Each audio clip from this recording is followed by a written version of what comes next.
Second.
Well, each region kind.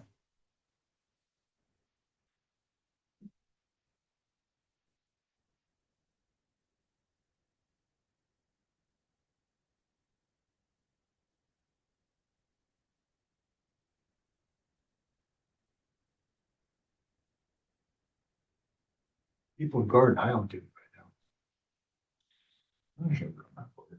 Froze. Some do it. Yep. Well, Rick's still running his little boat camp all his way though. Cold up there today. It might be cold. Good old steel boat. You do fish now, there's nobody around. Yeah. You can dig whatever you want to dig, nobody's there. Everybody gone for the winter. Any notes on the global talk? No.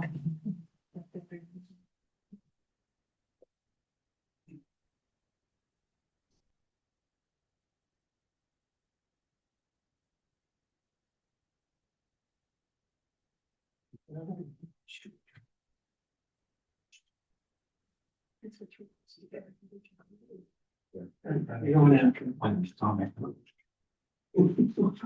So the one, the most sheet have. Yeah, yeah. Yeah, I remember. Lots of questions.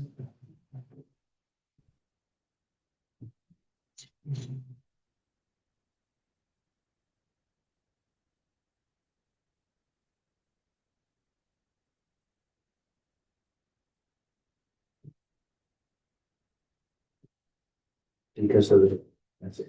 Yeah. Good morning, it's now 10:30 and we're going to start the Township of Frontenac Island's regular meeting. We begin this gathering by acknowledging and celebrating these traditional lands as a gathering place of the First Peoples and their ancestors who are entrusted to care for Mother Earth since time immemorial. We do so respecting both the land and the indigenous peoples who continue to walk with us through this world. Today, the Township of Frontenac Islands is committed to working with Indigenous peoples and all residents to pursue a united path of reconciliation. Is there any declaration of pecuniary interest in the general nature thereof? Councillor Saunders. Madam Mayor, just to let you know, I have an appointment off island. I'll be leaving somewhere after 12 o'clock. I won't be here for the full meeting. Okay, so not really pecuniary interest. That's Right. Okay. What time did you say? Somewhere around quarter after 12, probably. At 12:13. All right, now we have a presentation that we're going to be starting with on Watson and Associates Asset Management. And are they online, I see? Yes, all good to go. I think it's easy on Angelique. Case. Awesome. Good morning, members Second, of we're getting some council. volume and unmute yourself maybe. We're not hearing you. Are you able to hear me? Still not Yeah. hearing you? Yeah, Sita, you look like you're unmuted. I think it's just on our end. Okay, we're working on, keep talking a little bit and then when we hear your voice, we'll know we got it. Excuse me. Hello, can you hear me now? Can you hear me now? Hello? All of the joys of technology. Can you hear me? Yeah, There we go. there you go. Perfect. Welcome. Thank you. And good morning, members of council, and through you, your worship. My name is Sudhir Jain, and I'm quite pleased to be presenting the township's 2025 asset management plan today and seeking its adoption. We have prepared a brief presentation to summarize the asset management plan, as well as provide some next steps for council's consideration, which I will walk us through. So let me share my screen and we'll jump right into it.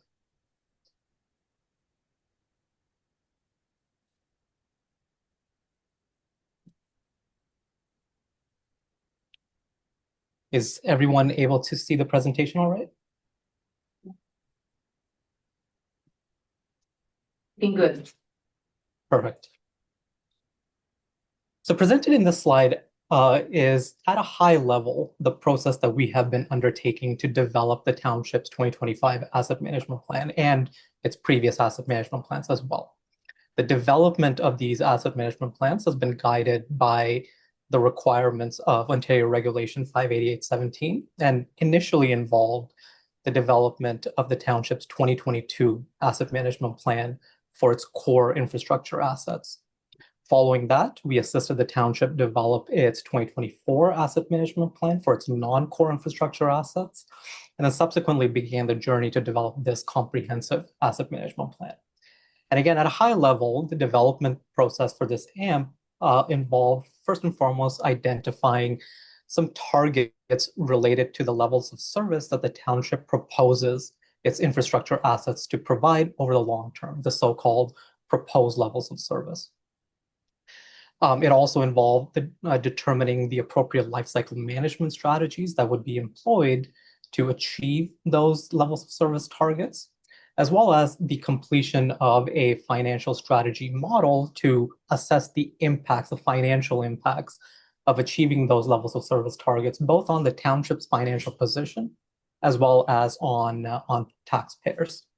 And then from there, as council will recall, we engaged with council in a workshop setting to present the draft findings and seek feedback on both the proposed levels of service as well as the accompanying financial strategy.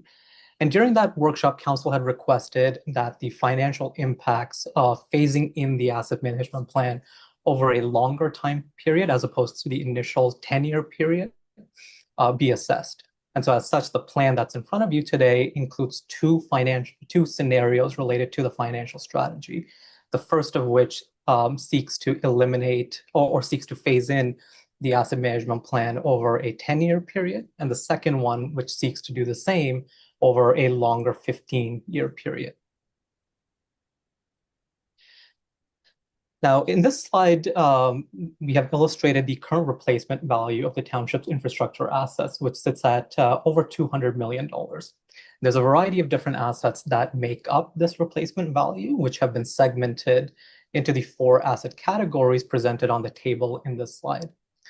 And when we look at what this means for the typical single-family detached house in the township, we see that such a property on Wolfe Island would indirectly own approximately $224,000 of municipal infrastructure, while a similar property on Howe Island would indirectly own approximately $513,000 of municipal infrastructure. And what that number is meant to indicate is the infrastructure burden that is placed on a typical residential property, since that share of municipal infrastructure comes with it an annual cost of ownership. And really, the goal of the financial strategy is to therefore ensure that this annual cost of ownership associated with each property's share of municipal infrastructure is appropriately reflected in the tax rates that are levied on that property annually. So presented in this slide are the proposed levels of service, or a summary rather, of the proposed levels of service for each asset category. And in general terms, the common theme here is to maintain assets in adequate condition so that they continue performing as expected, meeting their functional requirements, and performing up to the expectations of end users. So to that end, with respect to transportation assets, the proposed levels of service involves maintaining roads in adequate condition to continue providing a comfortable ride quality, and also ensuring the timely completion of any rehabilitation or replacement activities associated with culverts based on the recommendations provided in biennial OSIM inspections. For facilities, the proposed levels of service generally involve ensuring that facility capacities or the gross floor area, or the square footage rather, of facilities align with the service demands of the community. And as such, the capital expenditure forecast does include the planned expansion of the Howe Island Fire Hall. And simultaneously, the proposed levels of service also involve ensuring the timely completion of rehabilitation and replacement activities related to all existing facility components. And those upcoming requirements were very recently assessed through staff-led inspections conducted earlier this year. And then for fleet and equipment and land improvement assets, we're really focusing on the reliability of those assets. And so the proposed levels of service involve maintaining those assets in a fair or better condition so that they continue performing as intended. The township would plan to do that by undertaking timely replacements of poorly performing assets, performing as needed regular maintenance activities, and conducting reviews of asset condition on a periodic or regular basis. So then jumping into the financial strategy first for Wolf Island. Presented in this slide is the annual funding targets associated with Wolf Island's assets. And when we refer to the annual funding target, that really is meant to be representative of the annual cost of ownership associated with Wolf Island's assets. So in total, when we look at that total annual cost of ownership, that sits at approximately $2.5 million in current uninflated 2025 dollars. The largest portion of which is attributed to transportation assets at about $1.75 million, with some amounts, other amounts for asset categories, particularly $408,000 for facilities, just under $300,000 for fleet and equipment assets, approximately $42,000 for culverts, as well as lastly, approximately $30,000 for land improvement assets. So in total, that cost of ownership is just north of $2.5 million. I had it shut off. No one's ringing. Then the other really key input or component of the financial strategy is the 10-year forecast of life cycle expenditures. And so this is the capital expenditures that we expect for Wolf Islands, or that we're forecasting for Wolf Island's assets over the 10-year forecast horizon of this asset management plan. And in total, that those capital expenditures are expected to amount to, or sum to, just less than $8.3 million. And again, that number is in current uninflated 2025 dollars. Now, to note here, the capital expenditure forecast does include the purchase of the accounting ERP software, or rather Wolf Island's share of the cost associated with that purchase. And it's included within the capital expenditure forecast, since the township considers this to be a capital investment. So presented in this slide is the overall financial forecast, the so-called money shot for Wolf Island under scenario 1. And to recap, scenario 1 involves eliminating the current infrastructure funding gap over a 10-year period. In essence, what that means is ensuring that the annual cost of ownership associated with Wolf Island's assets is being fully recovered from sustainable and reliable revenue sources after a 10-year period, so by year 10. So we're gradually building up the amount of capital funding that's being provided to assets on an annual basis, so that capital funding equals the annual funding target by year 10, which in this case is by 2035. So in order to do that, while still keeping pace with inflation on both capital and operating costs, we would estimate, or we are forecasting, annual levy increases of 8.6% annually for each of the next 10 years. And then when we layer on estimated growth in weighted assessment, we would forecast annual tax rate increases of approximately 7.33% annually, again, each year for the next 10 years. Now, it is interesting to note here that the capital expenditure, or the capital financing forecast, does not require Wolf Island to take on any additional debt to fund the full extent of capital expenditure requirements over the 10-year forecast horizon. And consequently, it is also resulting in an accumulation of funds in capital reserve and reserve funds to the tune of approximately $18 or so million by 2035. Now, as was noted in the council workshop, we would expect that when we look at the horizon just outside of this forecast, so beyond the initial 10 years, that there would be a higher level of road construction needs that would require to be funded relative to what would be required in this initial 10 years. And that's largely due to the fact that the township has completed some preventative maintenance activities recently on its roadways, which have delayed the timing of road reconstruction activities, but presumably not eliminated them entirely. So even though we're seeing this accumulation of funds in capital reserve and reserve funds, we would expect those funds to be well utilized to fund those road reconstructions, thereby reducing reliance on external sources of unsustainable capital financing, things like debt and application-based grants, which are, as we know, are harder and harder to come by these days. And then presented in this slide is the overall financial forecast for scenario 2. And under scenario 2, we are looking to eliminate the funding gap or build in that so-called annual cost of ownership gradually over a 15-year time period. So by year 10, there will still be a remaining funding gap, which would then need to be addressed from years 11 to 15.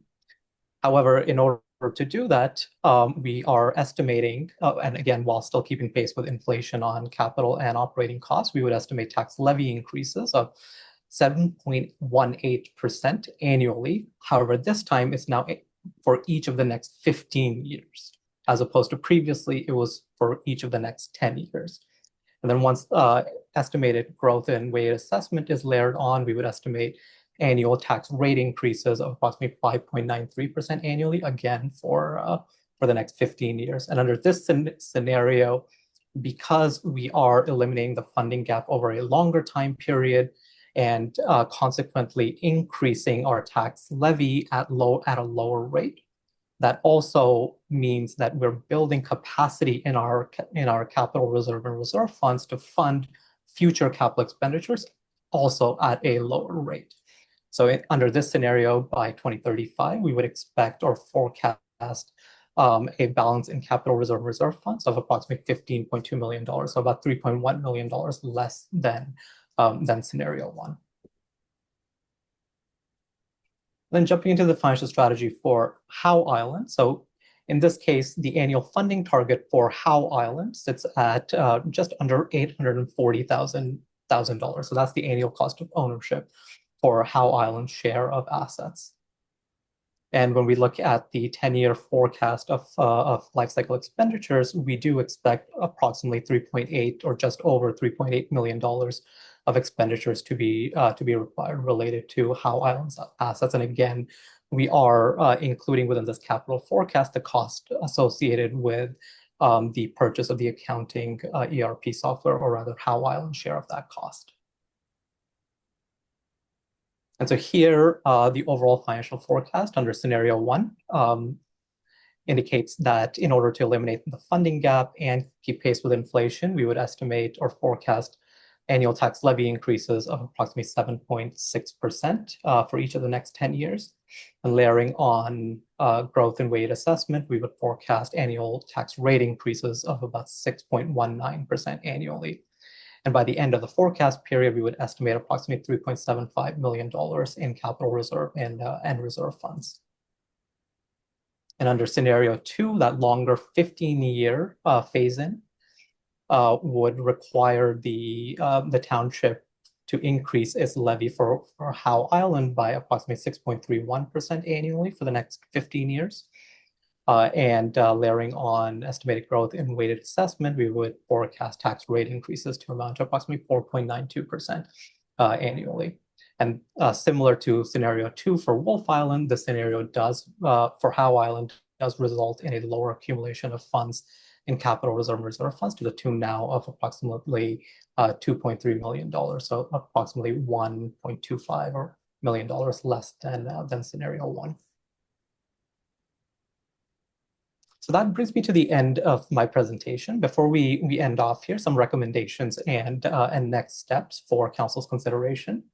So first and foremost, it would be to consider adopting the 2025 asset management plan based on one of the two financial strategy scenarios. So again, it's either eliminating the funding gap over a 10-year period or eliminating the funding gap over a longer 15-year period. And then simultaneously, once that decision is made and the asset management plan is adopted, is to ensure that sufficient capital funding is being made to fully implement the asset management plan as part of the annual budgeting process. And further details on the capital funding forecast are provided within the appendix tables of the asset management plan report itself.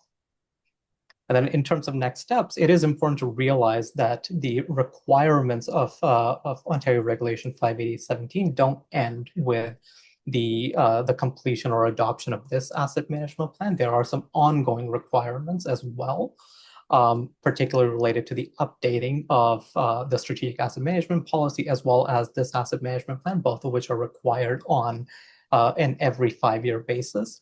The more immediate next step with respect to OREC 58817 is the annual reviews of progress being made to implement the asset management plan. So OREC 58817 does require that council conduct these reviews beginning with or prior to July 1st of the year following in which the asset management plan is adopted.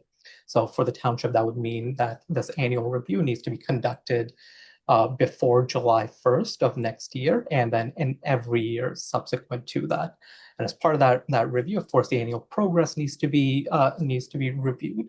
And if it is found that insufficient progress is being made relative to what was specified in the asset management plan, council is required to identify the factors that are impeding further progress, as well as specify what the plan is to address those impeding factors. So really, our recommendation here is to start turning our attention to how those annual reviews would be conducted starting next year.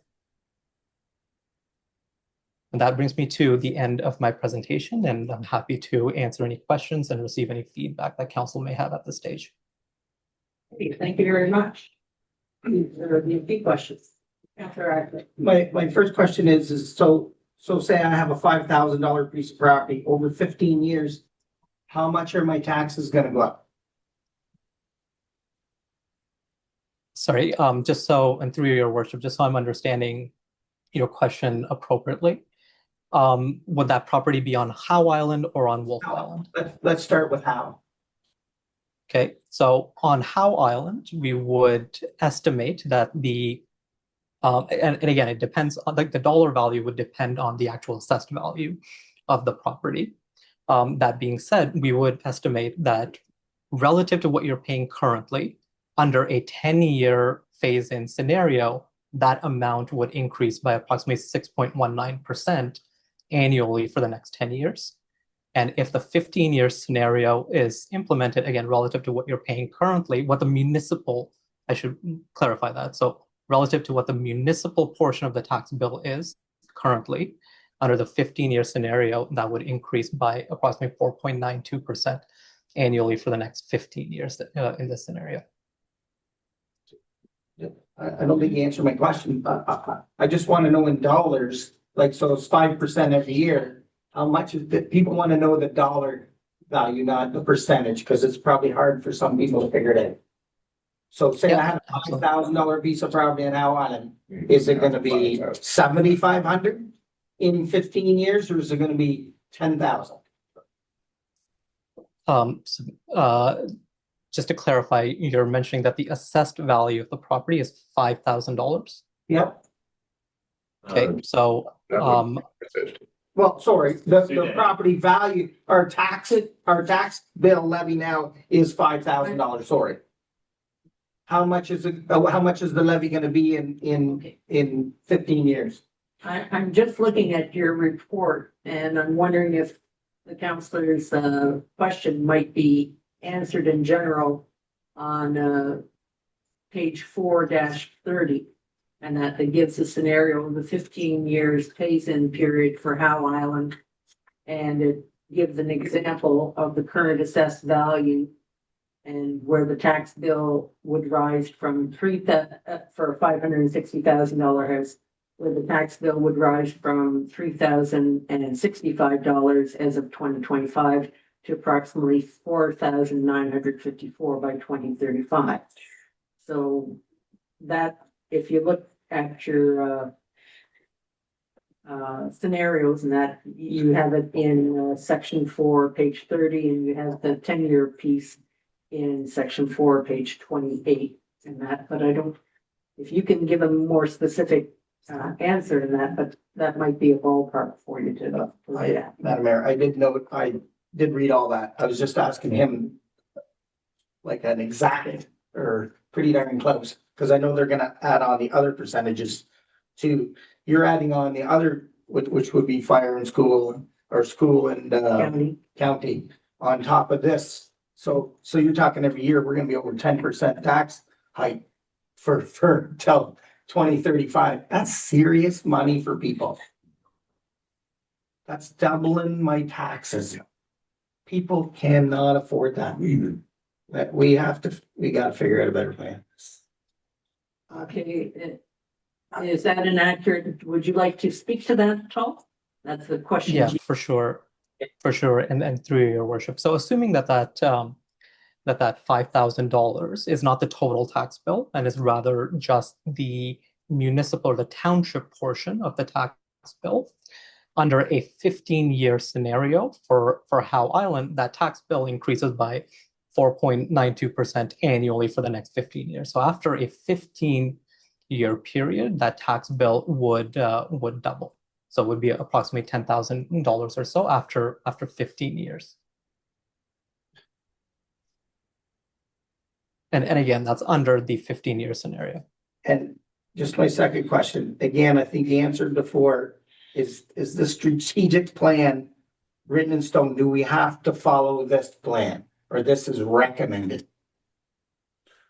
So again, through your worship, that's a great question. So there's no authority that's placed on the asset management plan to dictate what the annual levy and rate increases would be over its forecast period. That being said, what the regulation does require is, as I mentioned, annual reviews of progress to be conducted. And as part of those annual reviews, if insufficient progress is being made, then the reasons for that have to be specified, and a plan needs to be laid out to address what those factors are. And those factors can be wide ranging, right? So that might be just due to staff capacities and an inability to undertake the capital expenditures based on staffing bandwidths as was relative to what was projected. It might be that insufficient capital funding is being provided to assets on an annual basis. Whatever those sort of factors are, they have to be identified, and then council needs to figure out a plan to address those factors. And so, yes, while there's no formal requirement to institute or implement the rate and levy increases as forecasted, there's a requirement to conduct those annual reviews. I'm going to ask our treasurer here to elaborate on any impact that it may affect us in grants or anything of that nature should we fall short. Yeah, through you, Madam Mayor. So we will see in grants that there is a requirement to have an adopted asset management plan by council. Even just most recently, I know a couple of councilors have sent me an email. There was new grant for butthole funding. One of the requirements for that was, by the end of next year, at least have like the 2024 plan passed. So basically, as we go in the future, a lot of the grants that municipalities apply for probably will have a condition that the township must have a passed and adopted asset management plan.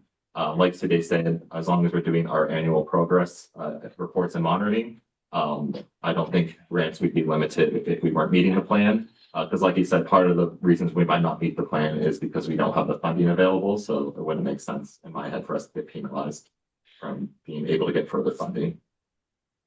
Thank you. Okay. Councilor Song. Thank you. Thank you, Madam Mayor. So I hope I can pronounce your name properly. Good news, bad news. The good news is we have a plan. The bad news, I don't know how we're going to afford it. And I'm being serious when I say a plan. At least we can see looking forward, whether it's 10 or 15 years, what these major asset costs are going to be. So it is a planning document. Annual reviews. So who does that? And picking up on Councilor Ackley's point, what's the penalty if you're reporting you're not following it? So who does, first of all, who does the reviews? The annual. Yeah. So through your worship, and again, a great question.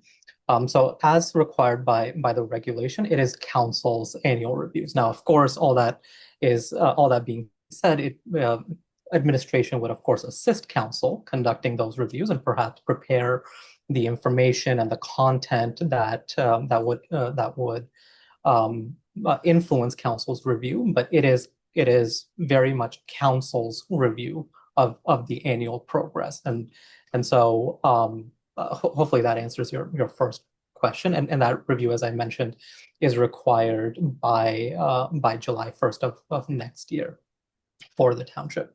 Now, in terms of consequences of identifying factors that might be impeding further progress, there are no specific consequences that municipalities would be faced with. However, that's not to say that the province can't, under its authority, implement some further consequences as we sort of move along here. It is a bit of a work in progress, so to speak, with respect to what the potential fallout would be if municipalities are found to not be following the asset management plan, or not be making insufficient, or be found to be making insufficient progress relative to the asset management plan. But there's nothing specific currently. So, follow-up question, Madam Mayor. So I'm thinking Howe Island specifically. So a couple questions. One is, in your 15-year plan, I noted 6.31%, the average tax going from 3,065 to 4,954. But then you threw another number, 4.29%. I'm not sure how I follow that. Yeah, so that number, and through your worship, that number is actually explained in further detail in the section that immediately follows the section that you're on in the asset management plan report. So that number is 4.92%, and that's the impact on tax bills, right? So of course there's a tax levy increase, but some of that increased requirement can be funded through growth in weighted assessment. So the impact on existing taxpayers, so consequently the impact on tax bills would be 4.92% of an increase, even though the levy increase is 6.31%. And excuse me, that's assuming annual growth in weighted assessment of approximately 1.33%, which is based off of the historical growth in weighted assessment that Howe Island has experienced over, I believe, the last 5 or 7 years. So again, to clarify, so the 4.29%, I understand that now. So when council passes a budget that has a tax increase for other things, that percentage is added on top of the 4.29, or have you weighted all that in? Right. So again, through your worship, another great question. So what we have built in is inflationary increases to operating costs based on what was there in the 2025 budget, and then made some further adjustments to reflect things like the recycling program changes and their net effects on operating costs starting in 2026 and beyond. But beyond those or that one operating program related change, annually operating costs are subject to inflationary adjustments. Beyond that, there's no further adjustments to operating costs based on any further deficiencies that might exist currently within your budget, or any other further program changes that may be instituted besides the recycling program changes that we have accounted for. So those inflationary impacts are included within that 4.92%. However, as I mentioned, if there's further changes, that would move the numbers beyond what's currently forecasted.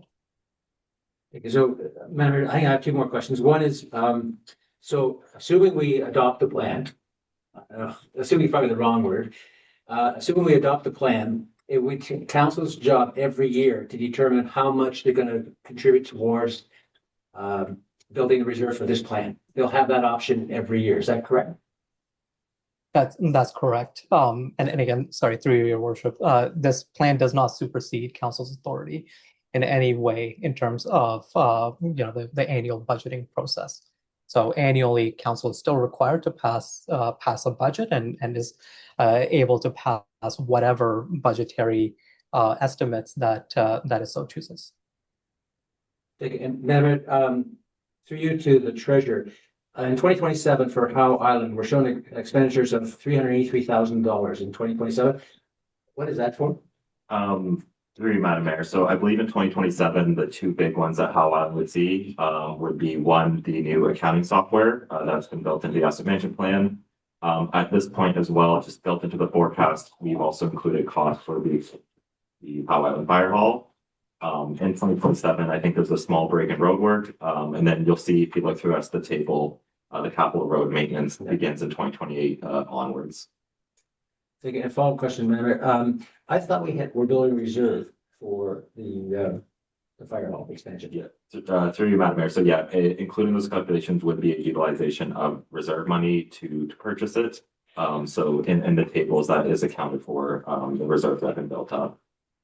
So the building expansion would cost more than $383,000, but we have some reserve to take it down to that level. Is that correct? Yeah, so I think based on our projections, just what's been done so far, we'd be looking around 450,000 for the expansion. And in 2031, we show $407,000. What is that for? Is that, sorry, under So under Wolf, capital expenditures for fleet and equipment assets. yeah, so I think that with the fleet asset, as you're generally aware, we have assets that have been long in service or sometimes we purchase used. So with the asset management plan, part of the change with the philosophy is replacing assets as they reach their end of useful life, or they might start costing the town more money. I just don't have it right in front of me, but that would just be starting to replace some of our fleet. Okay. Before they break down and we're left without an asset and not able to provide services. And my last question, Madam Chair, honestly, for MTO ferry subsidy, that disappears in 2031. I know it's a small number, but. So through you, Madam Mayor, basically for capital purchases, staff just made the assumption when we have capital needs that we go to MTO for 80% reimbursement. So for any year that's present, that's because there might be some asset management replacement related to the ferry service. So if it's not in a year, we're just not projecting a ferry service purchase. Thank you. Okay. Councillor Halton? So I think it's a great exercise. It tells us where we should be. I agree. It's going to be very hard to get there. My understanding, and I think we've asked the question enough times, we need to pass this, but we don't necessarily need to follow it. So I'm comfortable with that. Okay, Councillor Jablonski? Thanks, Madam Mayor. So thanks for the presentation. Again, very depressed to see where we are right now, where we have to be. So I guess alternatives to actually raising taxes to almost the point of doubling them in 15 years. Alternatives would be lower services would be a start. Lower assets, maybe another start to lower that bill over 15 years. Basically, cut ourselves back on what we have and what we provide. Is that a reasonable statement? Yeah, through your worship. So with respect to the impacts and how severe they might be, I will say if it's any sort of comforting statement that municipalities across Ontario are generally in the same sort of spot. And so the tax levy and rate increases that we are projecting for both Wolf Island and Howe Island do generally, align with sort of the middle portion of where municipalities are. If we were to sort of put municipalities from lowest increases to highest increases on a scale, the township would be, sort of right in the middle of that range. So it is something that it doesn't reduce the severity of those impacts, but it should be noted that generally speaking, municipalities in Ontario are sort of all in the same sort of boat. Now, in terms of reducing potentially these financial impacts, yes, you're absolutely correct. So, as was discussed during the workshop, the single biggest lever to pull would be to reduce levels of service.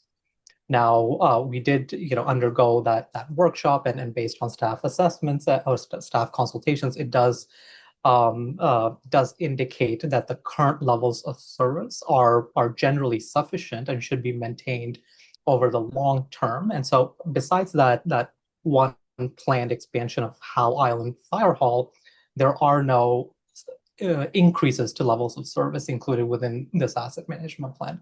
So everything generally is involves maintaining the current levels of service that are being provided. However, if next year, we arrive at a point where there needs to be sort of a second look at the levels of service that are being provided, and perhaps at that point there may be appetite to reduce those levels of service, that certainly would result in less severe impacts. But that also means that assets are maintained in generally lower conditions than they are currently. Back, one more question, please. This prediction too is based on a growing population over 15 years or a static population over 15 years? Yeah, so we have, and through your worship, we have included estimates of growth in weighted assessment base. So that would include growth in both population and employment. So to sort of aggregate that together, we look at what the growth in the total weighted assessment for both Wolf Island and Howe Island would be. And really, the way to think about that weighted assessment base is the revenue generation capacity for either Wolf Island or Howe Island. And so that revenue generation capacity, which is partly due to increase in population, partly due to increase in employment, so on and so forth, would be approximately 1.2% or so for Wolf Island and approximately 1.3% or so annually for Howe Island. One more question, Admiral. Again, this production or prediction of 10 to 15 years is just to maintain what we have. That's just to mean the where we are right now, 15 years down the road. So we're not planning for more roads, massive developments, huge projects. This is just to maintain what we have. Correct. Aside from that planned expansion of the Howe Island Fire Hall, yes, generally it is to maintain assets in their sort of current condition. Now, the lifecycle management strategy for roads might lead to a better overall average PCI rating of roads over the long term relative to what we are currently. But when we sort of expand the forecast horizon and not just look at the next 10 years or the next 15 years, but look at it over a long enough time period, then yes, certainly it involves maintaining assets in generally the condition that they, sorry, I should mention, it involves maintaining levels of service generally at current levels. Thank you. That's all. Thank you for this detailed plan. I'll give you a little bit of feedback on one of the errors, and that it talks about the town hall on Wolf Island as being constructed in 1976. It was taken over by the township around that time frame. It was constructed in 1892. It was started and they're dancing it in by 1895. So in that time frame, and it is a Bloom construction and that, but it does need to have tender loving care added to it. It's not going to fall down unless we make it fall down. And just to put that little correction in, when I was reading through this, yeah, it's nice that at this point in time, the provincial government doesn't have teeth per se behind it. That being said, the reason that they brought in this sort of regulation is because many municipalities weren't planning well enough ahead and ending up in crisis with things that don't work out well.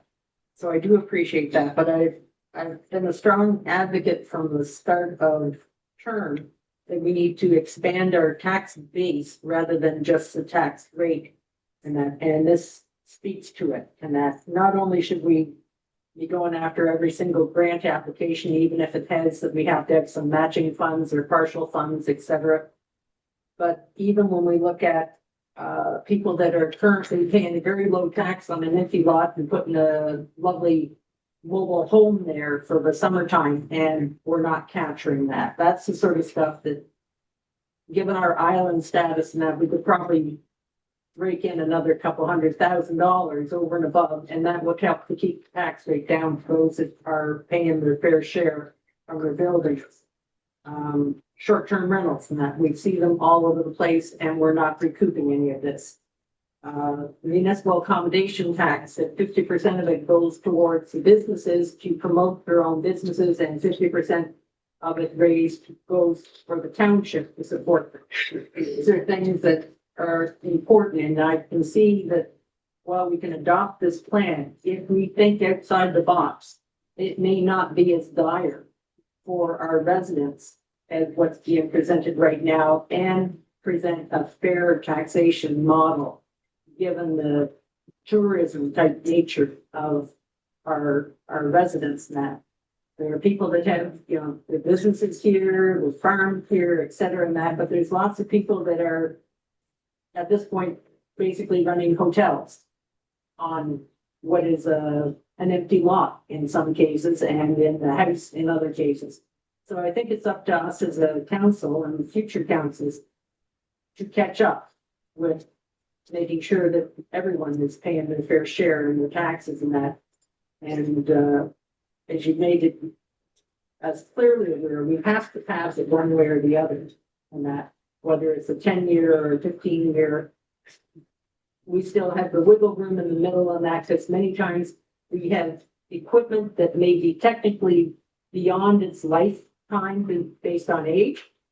But we're on islands, so they're not putting 100,000 kilometers on it and that. So it may well be written off per se as an asset and yet still fully functional and that for a lot longer and that. So I do appreciate that, you know, this is a very expensive approach and that, and I do think that there's ways that we need to mitigate it regardless of this, and it needs to happen, and it sooner rather than later, but thank you in that. I can also hope that we do have a higher level of growth, and especially on the Wolf Island side, which currently is basically almost status quo to contracture because of the stranglehold of our transportation. It was originally projected to have an 11% growth over the course of 5 years. And it's shrunk dramatically. How well in the game is very dependent on ferries. Fortunately, they have two. And that, but at this point in time, even your projections are suspect. And that for what our growth will be, and it could dramatically change if we ever got adequate transportation. Thank you. Are there any more questions for the presenter? No? Okay, Thank you, Mayor. So moved by Councillor Halton, second by Deputy Mayor Saunders, that Council thanks Watson and Associates for their presentation regarding the asset management plan, and that Council received the asset management draft report, and that Council adopt the Township's 2025 asset management plan based on one of the following financial strategy scenarios. Scenario 1, eliminating the current annual infrastructure funding gap over a 10-year period, so by 2035.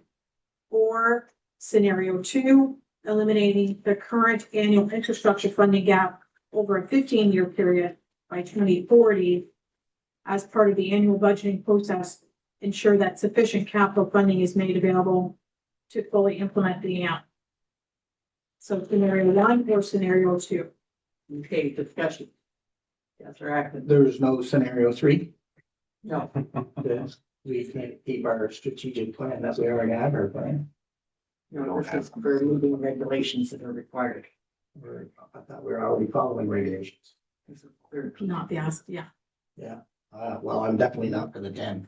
2040 would definitely help. Okay, Councillor Saunders. I'd be in favor of the 15-year scenario. Okay, Councillor Halton. 15-year. Councillor Kalonaki. 15 years.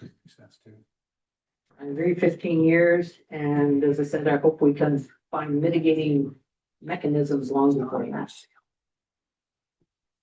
Okay, all those in favor? Carries. Thank you very much. Thank you, Council. Okay, now our next is Presentation by Sheila McDonald of the Wolf Island Community Medical Clinic, Nurse Practitioner Pilot Program Request for Funding.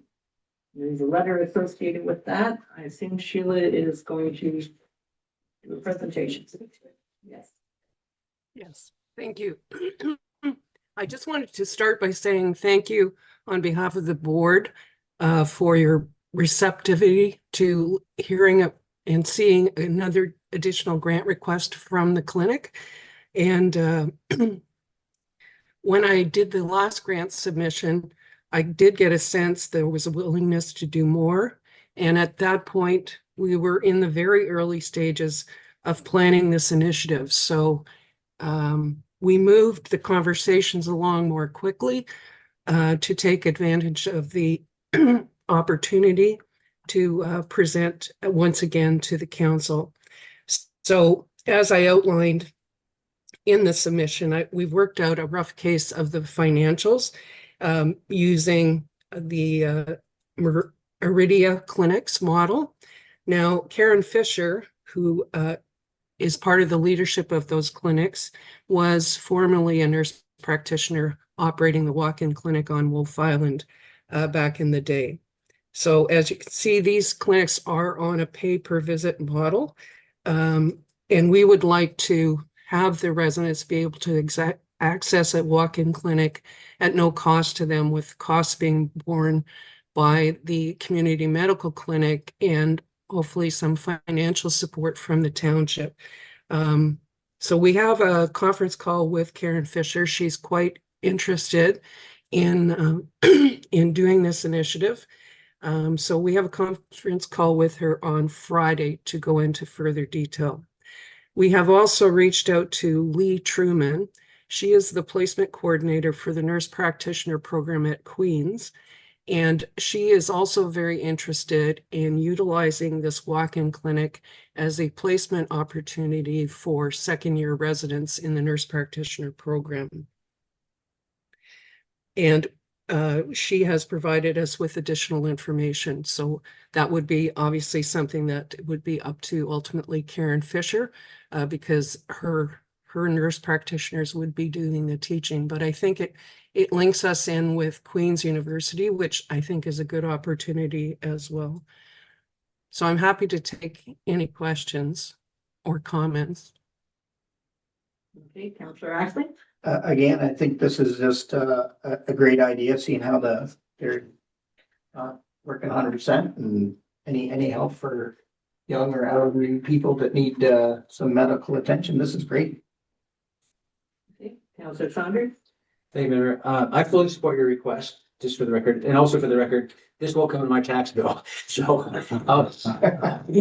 looking, folks who live on Wolf and are paying the bill I'm looking for their advice and stuff. But beyond the numbers, I think what we're doing here and what we're doing here, creating a partnership where we can go to the outside world and say, look, we are doing everything we can, including putting up money to address the lack of medical services on the island. It doesn't directly address the EMS portion of it, the paramedic portion of it. But I think the more we can go out to the world and say, look, here's what we're doing. We need your help to help us along with it. So I think I am in support. I think it's a great message to send out to the rest of the world. Okay, Councillor Hall. I fully support this. The only thing I would say is I think as a clinic, we should ask people to voluntarily pay. I had a conversation with quite a few people and they said, you know, if it costs $20, you know, at least pay a portion of it, they'd be glad to pay for it for the convenience. So I think that's just maybe something to keep in mind, that we might be able to help fund it voluntarily only if people wish to pay. So thank you. Okay, Councillor Jablonski. Thanks, Mayor. Sheila, great presentation. Fully support this. The only thing I regret about, we didn't do this 3 years earlier. That's all. Well, we didn't know what we didn't know at that point in terms of the situation we were in.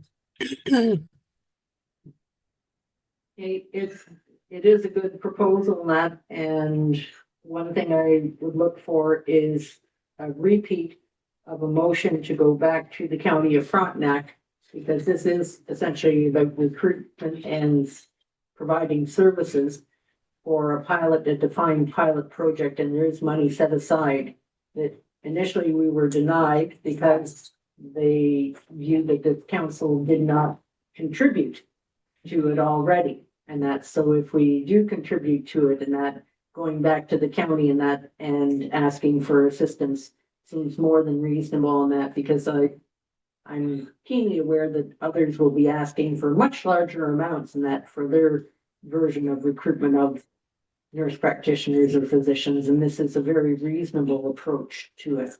And that, and I'm glad to see, you know, fundraising that the medical clinic has been able to do, that, you know, we already support insurance and hydro and many things in that as township and that, and your additional fundraising that has been productive in that. But if I don't want to see people being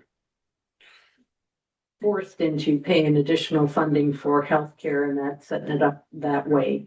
And that, so if they want to make a donation to the clinic, that's one thing, and that, but putting a fee to it, I don't want to see a financial barrier in any way, shape, or form, because healthcare is to be universally accessible here, and they do fund nurse practitioner clinics and that. And I have been involved in setting up pilot programs, so I'm sure the Ministry of Health should have an ear, and I think our application, your application would be better supported if you have not only support from this township, but also at the county level as well. And that would, and I'm looking for a seconder in that, and I have Councillor Saunders, and that sits at the county level, so he might be interested. Councillor Saunders. Thank you, Member. I totally support. Again, I think this is us showing we're putting something forward. Let's go with the other groups. If you want to bring that motion forward to council, I'd be more than happy to second it. Thank you. Through you, Madam Mayor, if I may, just for the logistics of it. So this would be treated mostly like our other community grants. We provide the funding upfront, and then Shayla and the medical clinic would be required to report the expenses at the end of the year.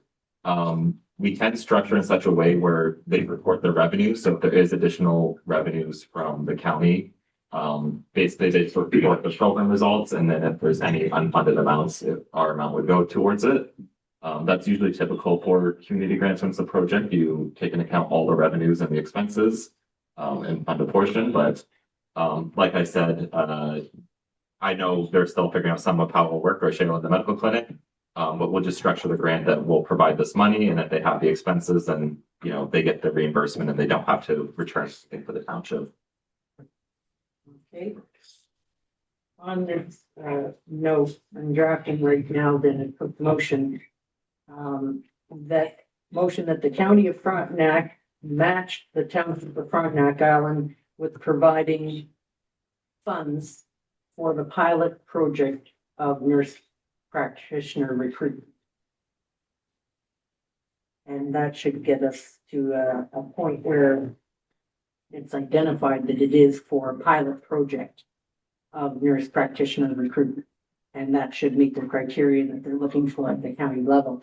And if we pass it here at the township, then we can get it on the agenda at the county in quick format. They may still turn it down, but at least we've passed. And that would be beneficial. And I understand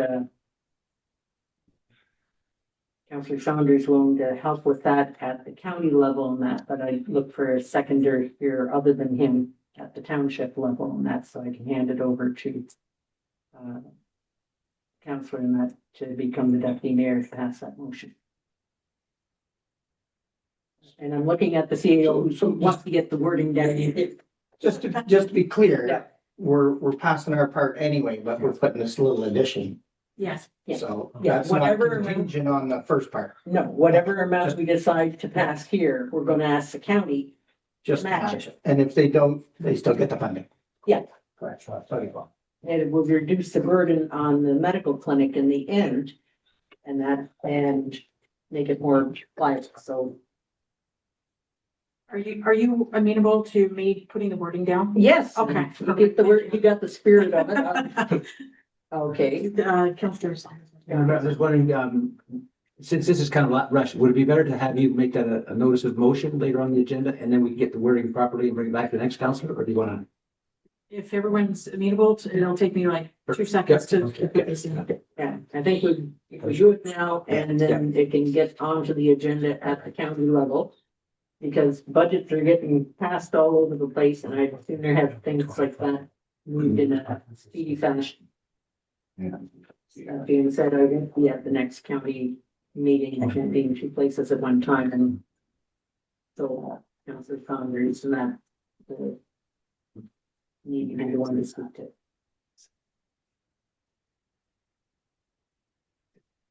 I have a Councilor, question that you might be able to answer. Was that, there seemed to be some confusion. I watched that county meeting. Was there 20,000 for each township or was there 20,000 for all the townships to draw? every year, 20,000 is being set aside into a pool. And then you make your application in to see what can happen. And it can be, at this point in time, it was being consumed by staffing. Being assigning their hours to it, but potentially it could be for providing private school for a doctor's child to attract them to the area. It is rather loose in how they get the recruitment. So this being phrased as a pilot project and that for a 1-year approach, that I think would give us foothold into that amount of money, considering we are active participants with our dollars for the KMP trail and yet has had very little benefit of it. So I'd like to see some benefit come back to this township in some way, shape or form. And I think our CEO has to. I do have the wording, I just need to go a second. Okay. And I'll hand the chair over to Deputy Mayor for this. Moved by Mayor Greenwood Spears, second by Councillor Ackley, that council direct staff to prepare a letter to the County of Frontenac requesting matching funds in the support of the nurse practitioner pilot program for the Wolf Island Community Medical Center. So comments, questions? Seeing none, all those in favor? Approved. Okay, now, Turn the chair back to you. thank you very much. Thanks for me. Motion moved by Councillor Jablonski, seconded by Councillor Ackley, that council thanks Sheila McDonald of the Wolf Island Community Medical Clinic for her presentation regarding the request for funding of the nurse practitioner pilot program. And that council approve the request of 17,500 additional funding to establish a nurse practitioner pilot program led walk-in clinic on a weekly basis in 2026 for the residents of the Wolf Island and Simcoe Island. And that council direct staff to prepare a letter to the County of Frontenac requesting matching funds in support of the nurse practitioner pilot program for the Wolf Island Community Medical Center. Any discussion, Councillor Ackley? No, I think it's a great idea. Councillor Saunders? Thank you. Councillor Oh, Hall? thank you. Good. Councillor Jablonski? All good. All those in favor? Carried. Perfect. Thank you very much. Thank you, Sheila. She might be posed. It's cold enough. Okay. Now we're at the consent agenda. The adoption and receipt of the minutes of November the 10th of 2025, public meeting, the council meeting minutes of November 24th, and 2025 special budget meeting minutes. And not since December 2nd. No, we just didn't know. Moved by Councillor Ackley, seconded by Councillor Holton, that the November 10th, 2025 public meeting and council meeting minutes be adopted as presented or amended. And that the November 24th, 2025 special meeting minutes be adopted as presented or amended. Okay, any discussion, any corrections? Seeing none, all those in favor? Carried. Now we're into staff reports. And we have the 2026 draft budget, December 8th, 2025. I have a presentation, I believe, by our treasurer. Thank you. And through you, Madam Mayor, Angela's just going to get the slides up for me. Today will be quicker than the last two meetings, so if that's any consolation to anyone here, but there is some good information to go through today.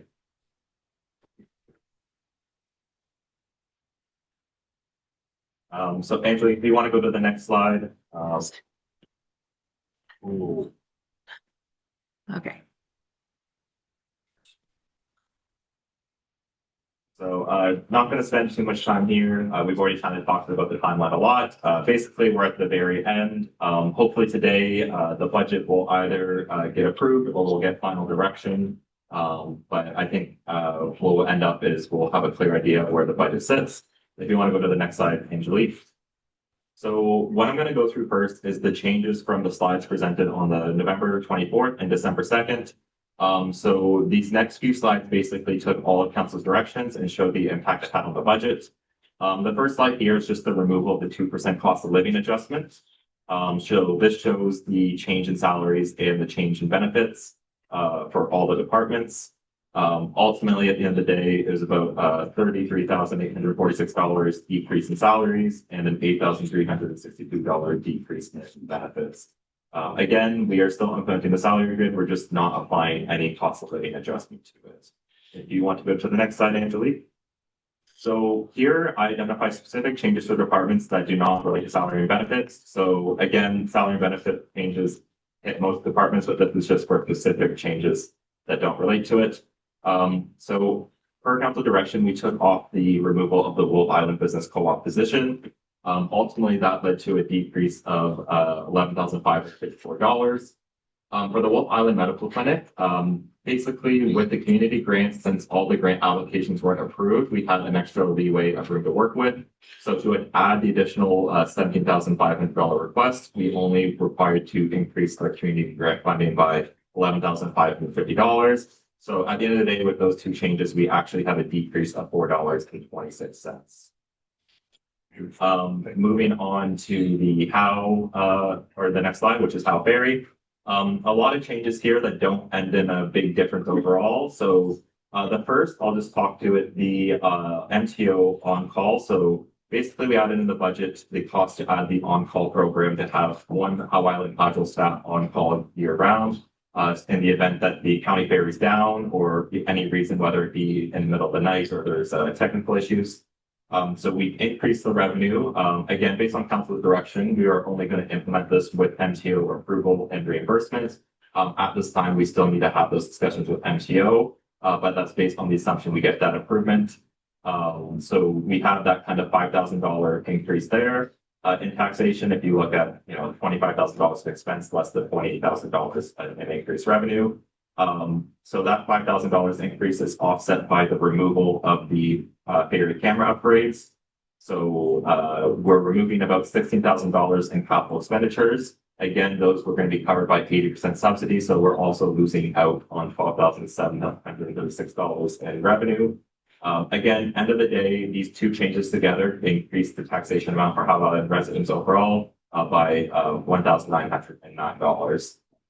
So again, not a huge change, but I guess fairly significant change to the budget itself for the items that we're purchasing. Angelique, the next slide, please. Howe Roads, we have two changes. One, based on council's direction, we've added a summer grant for Howe Island students. Again, with this, per council direction, we are only going to have the summer students if we have the funding. So we added the increased revenue. There's also a decrease in capital road cost estimate. As mentioned last time, since the first meeting, staff identified some calculation fixes that resulted in an $8,500 decrease. Ultimately, for the Howe Road budget, from what was originally expected, we have a $12,300 decrease. Moving on to the next slide. So this basically summarizes all the changes in budget. So we have the departments. The first column is what we're presenting today. The second column was what was presented on November 24th. And this is the change across the departments. Again, we only had those couple slides. Most of this change relates to the change in salary and benefits. Overall, since what was originally presented, council has cut just shy of $42,000, which has had a positive impact on the tax rate, which is the next slide. So on this slide, this detailed the taxation increase for the township. So overall, it's 3.87% for the township, with 3.76% for Wolf Island and 4.20% for Howe Island. At this time, as it's still going through county council, we aren't presenting, the impact of the county levy or the education tax rate increase. My plan is in January.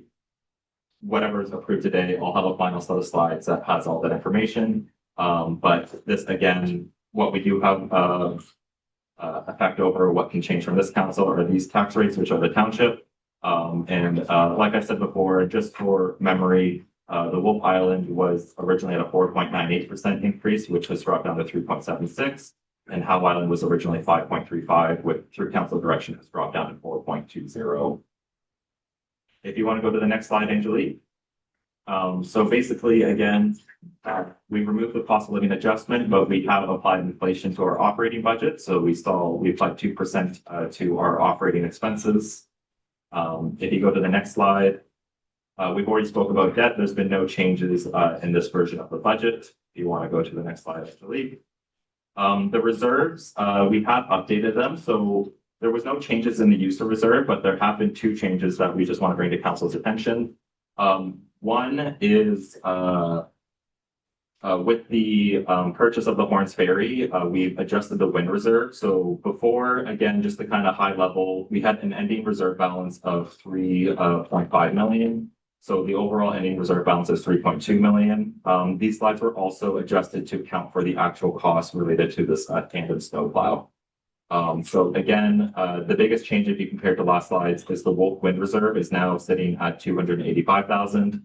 And that was about $325,000 greater the last time this slide is presented.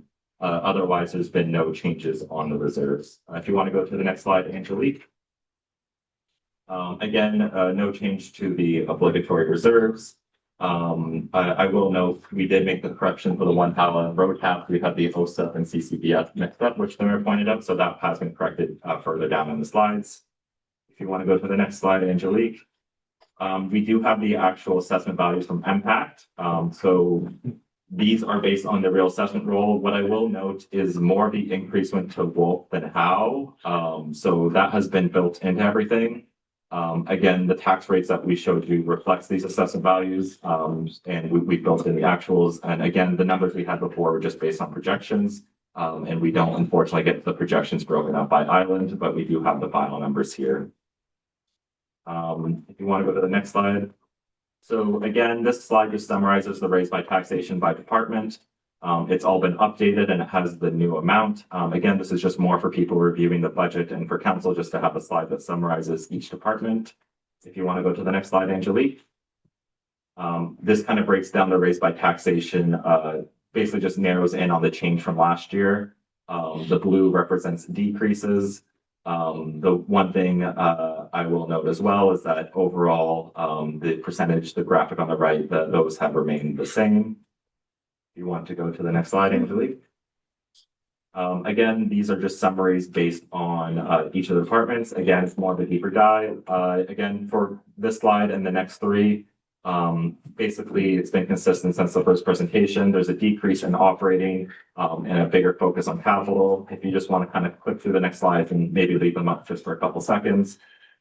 Again, decrease in operating, no expenditure on the general side. If you go to Wolf Island, again, operating decrease with a big increase in capital expenditures.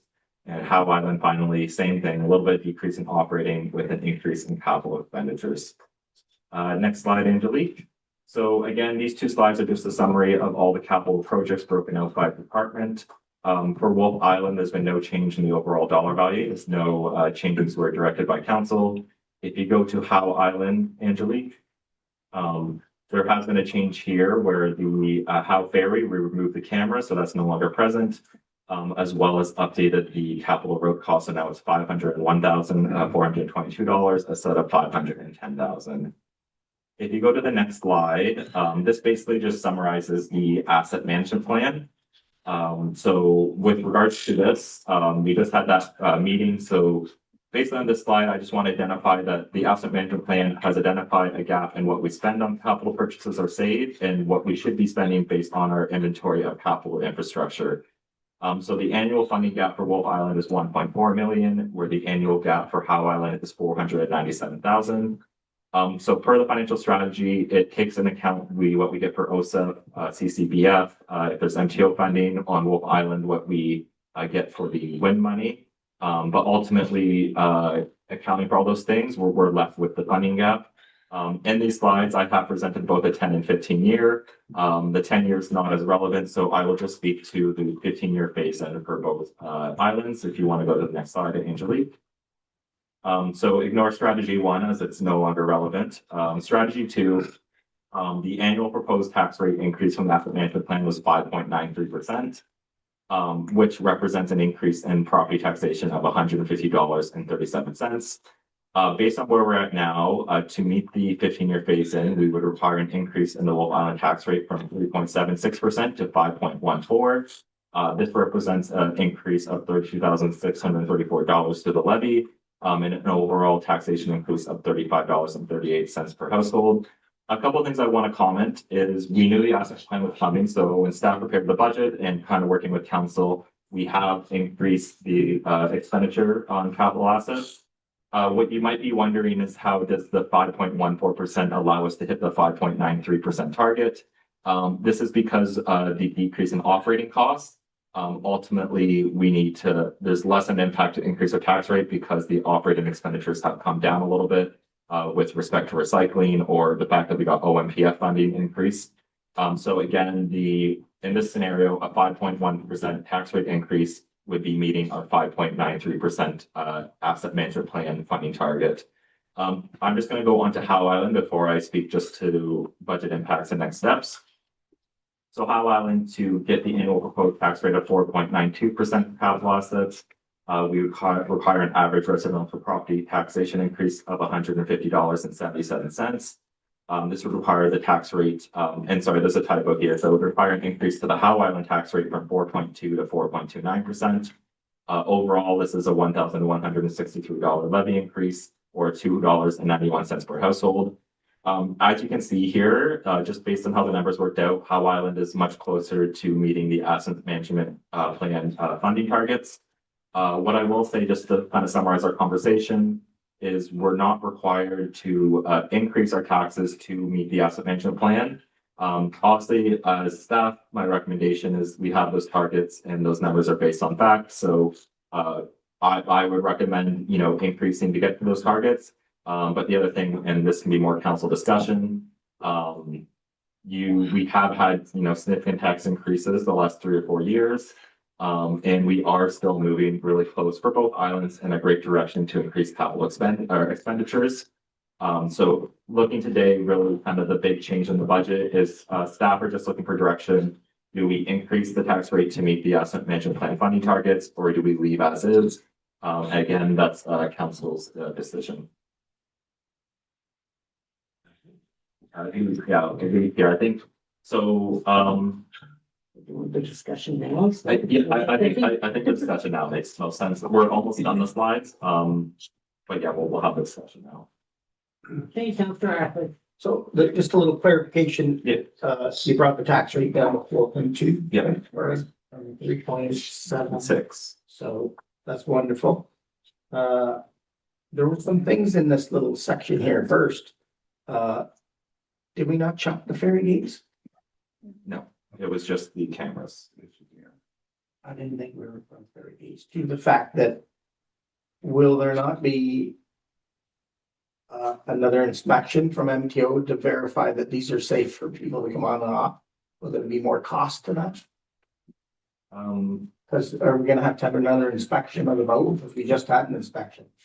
Right? Through Madam Mayor, we would have an annual inspection. I know, as we but- usually do, but our 5 years not due till 27. Yeah. So what I'm saying is we're gonna change the configuration of the boat by putting new gates on, which stop people from going in the lake. Like I haven't got a picture of in my head or whatever. They want to go back to the old swing gate. So is it closed on the bottom, or is it like, I'm not for doing something that I don't know is not 100% safe. Okay, CEO clarify. So my notes, take out ferry cameras, leave in gates and study. And I'm not even for a study due to the fact that we don't even know what's gonna happen with our ferries here. Like, I'm sure there's something down the pipe right here pretty fast. I just, Okay, so what I'm hearing from you is, at this point in time, you're not in favor of the I'm not- gates or the study at this point in time? no, I'm not in favor either. Okay, so Councillor Saunders? Thank you, Mayor. So varying all those numbers, by the way, was a bunch of subjects you flip through to show that net operating expenses across all departments have gone down. So thank you to staff. That's a lot of work to get that done. I know there's grants, but I think sometimes that don't. So it's through you, Madam Mayor, to the treasurer. So if we implement, the recommendation here is implement a 15-year asset management plan, and that will add $2.91 to each household. To be in compliant for the 2026 year. So, So all those big numbers goes down to $3. yeah, so through you, Madam Mayor, the reason why it's so little is because operating's gone down and we have shifted a lot to capital. So almost all of our tax rate, as you saw, operating down is going into capital Yeah. to help us be in alignment with the asset management plan targets. Okay, so rather than a specific increase, Yeah. what we're doing, we're reallocating based on savings in other areas. Fair state? Yes, through Madam, that's a fair statement. For 26, we're able to do this again, recycling or new OMPF funding. That might not always be the case for other budgets, but yes, that was generally the idea with this budget. So through that, Mayor, one last question. So then, as we said earlier, every year, council will have to make a decision as to how much money they will put towards that plan. So if we do that this year, it's $3. Next year, it'll be a different story. Yeah, so through you, Madam Mayor, I think in future years, it does come down to council decision. I think staff will present budgets that meet the asset management targets. We will get into scenarios a couple of years later where that means putting more money into reserve and not necessarily for projects. But yeah, so as it stands this year, because we didn't have the asset management plan passed, I couldn't get the numbers fully aligned. You know, we did our best efforts to kind of get close. But yeah, so any year we have the targets presented and then it's just council's decision whether we make it. This year, where we're at, again, yeah, it's only the $3 per household to be in compliance with the 15-year phase. So just for clarity's sake, that looking at 2027, we probably wouldn't be looking at a $3. No. No. Yeah, and built into that 420 is obviously more than $3 per household. It's actually close to the 150, I believe.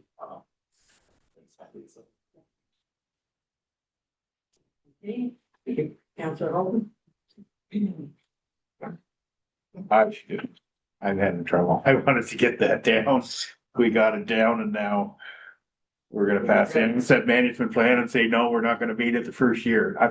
I don't know what, I'll have to think about it. Councillor Maloney? Thanks, Mayor. I think we put enough tax on the people in the last 3 years, maybe let's flag for 1 year. So adapt the asset management plan next council and go from there. We've done enough damage. I think we raised bank council the last 3 years. Let's keep it low. Just to be clear, I don't think we have the option of not adopting the asset management plan, we just did. Yeah, so here, basically, conceptually, are we gonna meet the funding targets set out? But the plan is, yeah, adopted. Okay. Going back to Councillor Ackley's question regarding the gates and studying that, just to revisit that, I know that I had thought that the study was premature and that the gates is a safety issue as far as I'm aware of.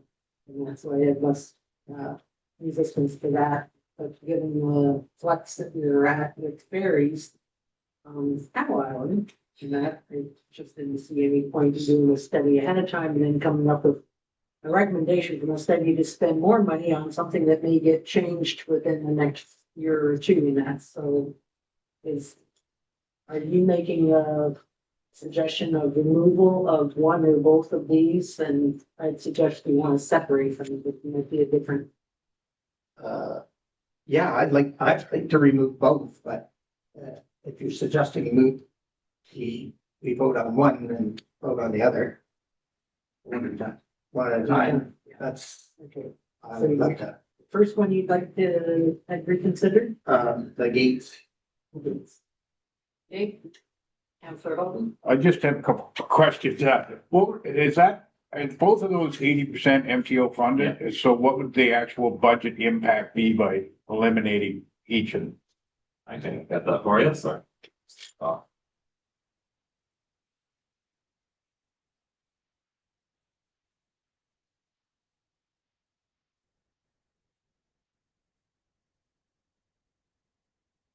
So it does come down to $7,000.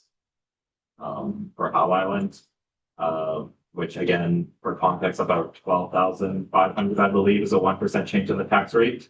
The one thing I will note though is this will put us farther away from the asset management plan goals, but I can represent those numbers if this gets changed on that big deal. Okay. I'm not against not saving the money, Okay, so, so I'm just Just put it against into reserve. removing the job. okay, Like, we could leave the money for our plan, okay, leave our tax rate the way it is, and add it to our reserves or something. Because we've already Yeah. pulled it out. Yep. I just That's good. don't think it's a good time to put Prairie Gates in it. Okay, that's good. Any other discussion? All those in favor? Sorry. Oh, I yeah. was actually on my desk. Oh, So, staff, I don't think this is a whim. I think staff have given it careful consideration. I think we need to recognize staff's expertise on this, and I would say you should leave things in the budget. Councillor Holden? Yeah, based on what I heard from staff on it, the gates need to be done, so I would say definitely the gates need to stay in. Okay, Councillor Jablonski? Agreed. Okay. So all those in favor of removing the gates? All those opposed? It has been opposed. Motion's lost. Now the other motion, the ramp study, remove it too. maybe we'll start. Any discussion? Councillor Saunders? Well, these, Councilor Ackley.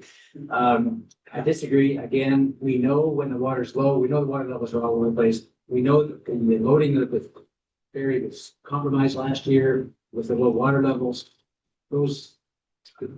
That study will tell us more about what the water levels are and what the condition of the docks themselves are.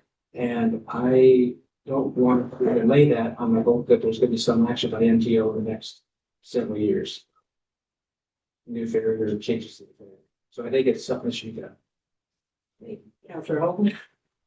I think it may be a year too early for it, so I mean, we could leave it there and have the money for it next time, but I think a year from now it'll be fine, so I would take that out, fine with that. Councillor Jablonski? Thanks, Madam Mayor. I always believe in preventative maintenance. I see Bill's point about getting there now, the water's low and do some checks, but if you're several years away from a new ferry, I have to agree, put it off a couple years. And I'm with that, with the issue that we've had periods of low water, periods of high water, we've had adjustments done. So we get more definitive approach to that ferry. Which I think is near the end of its life at some point in time. No, I would be in favor of it not being at this point.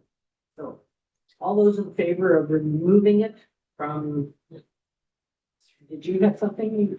Yes, if I may, Madam Yes. Mayor. So just for clarification, the direction to staff is to leave the funds in place in the budget, just not do the project. Is that correct? Correct. Thank you. Okay. All those in favor of leaving the funds and just not doing the project? There. So through you, Madam Mayor, if I can pick up where we left off then, so just to Howe Island to finish it off, staff just with direction on whether to keep the tax rate at 4.2% or raise it to 4.29 to meet the asset management fund. Okay. Just a point of clarification that while this one reflects no COLA has been applied because we've done the salary grid, any future asset management plan would be impacted with COLA being applied to our salaries. Yeah, through Madam Mayor, yes, they built in inflation into the operating portion of the asset management. Their inflation includes COLA. Well, and COLA is basically based on inflation, so yes. I thought it was more materials that they were doing inflation on it with a higher rate. No, they took the operating budget, so whatever we raise for taxation, which includes salary, so if they, let's say we raise $1 million and they are applying 2% inflation. That gets applied across to all of the expense accounts in the operating budget. Okay, so our 30% increase in benefits. So those are gonna be one, but so basically the asset management plan, they can't know the future, it's just based on projected inflation, that's like a one-time. We can't quite know, so. All right, so the question is, for the Howe Island, we want to go with the 4.29, which includes at this point, the asset management for 2026. Because we've already had savings in other places. No, I'm comfortable with that. Councillor Ackley, Councillor Saunders, Councillor Holton, I'm comfortable with that. Councillor One. No problem. Okay, So through Madam Mayor, we'll go to Wolf Island, so what will happen then is I will represent. We'll have a version of these slides, we won't go through it, but it will be presented with that increase, in the final tax rates, in January. So Wolf Island, same situation, it's 3.76% to 5.14. Obviously, this situation, it's a little bit farther away, so there's a larger tax rate increase or taxation on high school. okay, Painful. Councillor Ackley. Well, I'd be looking for some direction from my, our other counselors on this. Okay. Councillor Saunders. I believe Councillor Holton has asked for further review and make a decision after that. Is that correct? Get through with them, Councillor Holton. Yeah, so I guess that's what Jesse's suggesting, that we aren't gonna pass budget today, that it'll come to our January meeting. Yeah. So we'll have time to think about it, so. Can you leave us both options for that? Yeah, so 3 months, I think today, like basically functionally, the budget hasn't approved. We know our expenditures are projects. It's really, this is just kind of the last little piece and it doesn't have an impact on our operations. So again, staff, we can do the changes today for how we can represent the budget in January if councilors feel they need a bit more time to think and kind of review the details. Again, it is a tough situation to be in. It's hard, again, as staff, you know, my recommendation has to be, we have the asset management plan. I think it's good information, like we should follow it. But there is a very real concern of, you know, having an increase on the residents of Wolf Island. So, sorry, just to follow up, that increased 1.38% would go directly to reserves then? Yes. Yes. Okay, And that's all for me, thanks. what figure is it for 1% tax increase? So for Wolf Island, it's around $24,000. So to go up to 4.76% would be around that range. Thank you. Councillor Jablonski. Thank you. 3.76 is so nice to see. What about the difference between 3.76 and 5.14 to half? At least put something back in. So we are gonna meet some type of requirement for the asset management plan, but not a big jump. So we're still at the 4 point something change mark. So I would suggest taking half the difference of that 3.76 and 5.14 and apply half of that difference to our tax rate this year. Yeah, so that is around 0.7%. And again, just to kind of touch on your comments, just to make clear, with this budget, we have taken action to close the gap, like where we're at already has, you know, been a lot of increase. I know now we're having the final discussion, do we top it off? But just so the nature of this conversation understood is, you know, there's already been effort, it's kind of how far to go along the way, but yes, to do the numbers on that, it'd be 0.69% increase on the 3.76. Okay, so thanks, Jess. Yeah.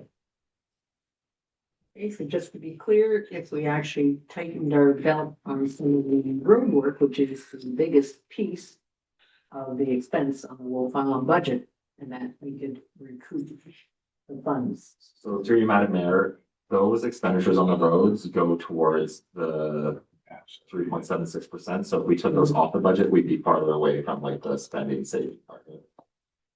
So all the road work we're doing this year, we're increasing what we raise for capital projects.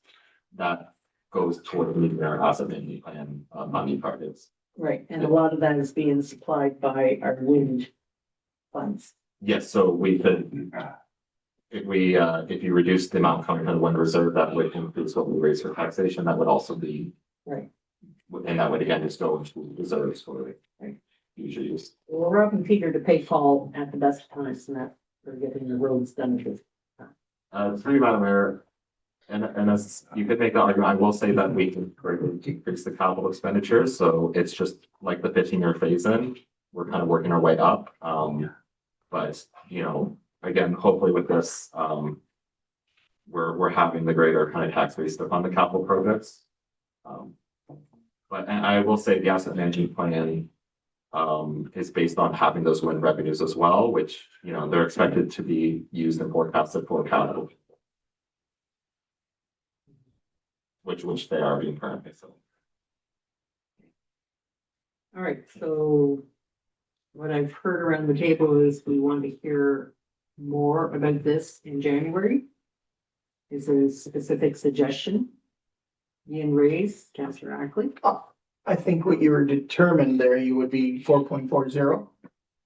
Or one, yeah, I believe I that. think that was because Yeah. you said 69 on the. Yeah. Yep. So I think that's being fair. You know, you're not going on the high, but you're not going on the low, and you're trying to cut it and keep it under that 5 mark. Yeah, so with adding the 0.69, if we did cut the middle, it'd be 4.45% overall taxation increase for the township portion, so. Yeah. I'm comfortable there. Councillor Hall. I would like to see that presented for our budget in January. I can live with that split.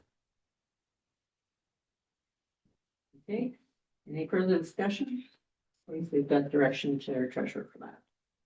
If I may, Madam Mayor. Moved by Deputy Mayor Saunders, second by Councillor Jablonski, that council receive the 2026 draft budget presentation for information and direct staff to make the recommended changes as discussed. And any further discussion on that?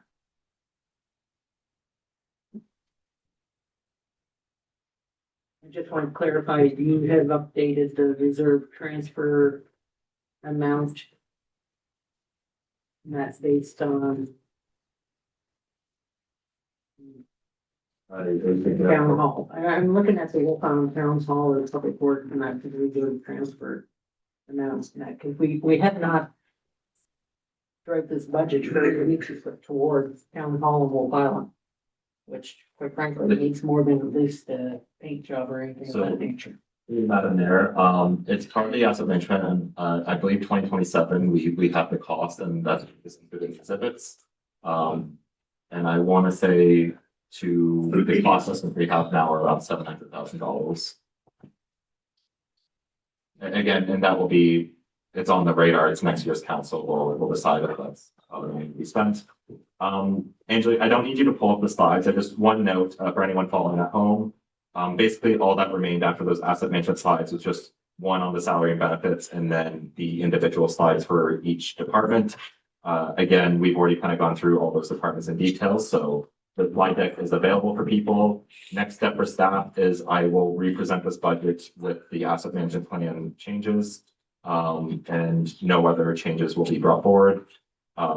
We will, and also make the adjustment to remove the, grant study, but that money will just go to reserve. So again, staff will take care of that and we'll represent, I guess the final version of the budget in January just for final approval. Okay. All those in agreement? Carried. Okay, now we have the administration report. AD 027-25, purchase of used tandem plow truck. Thank you. Madam Mayor, just, I will be leaving. Yes, thank you very much. For all those,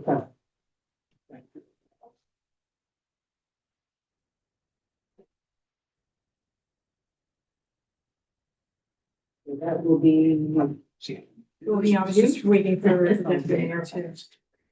Keep yours. Yeah.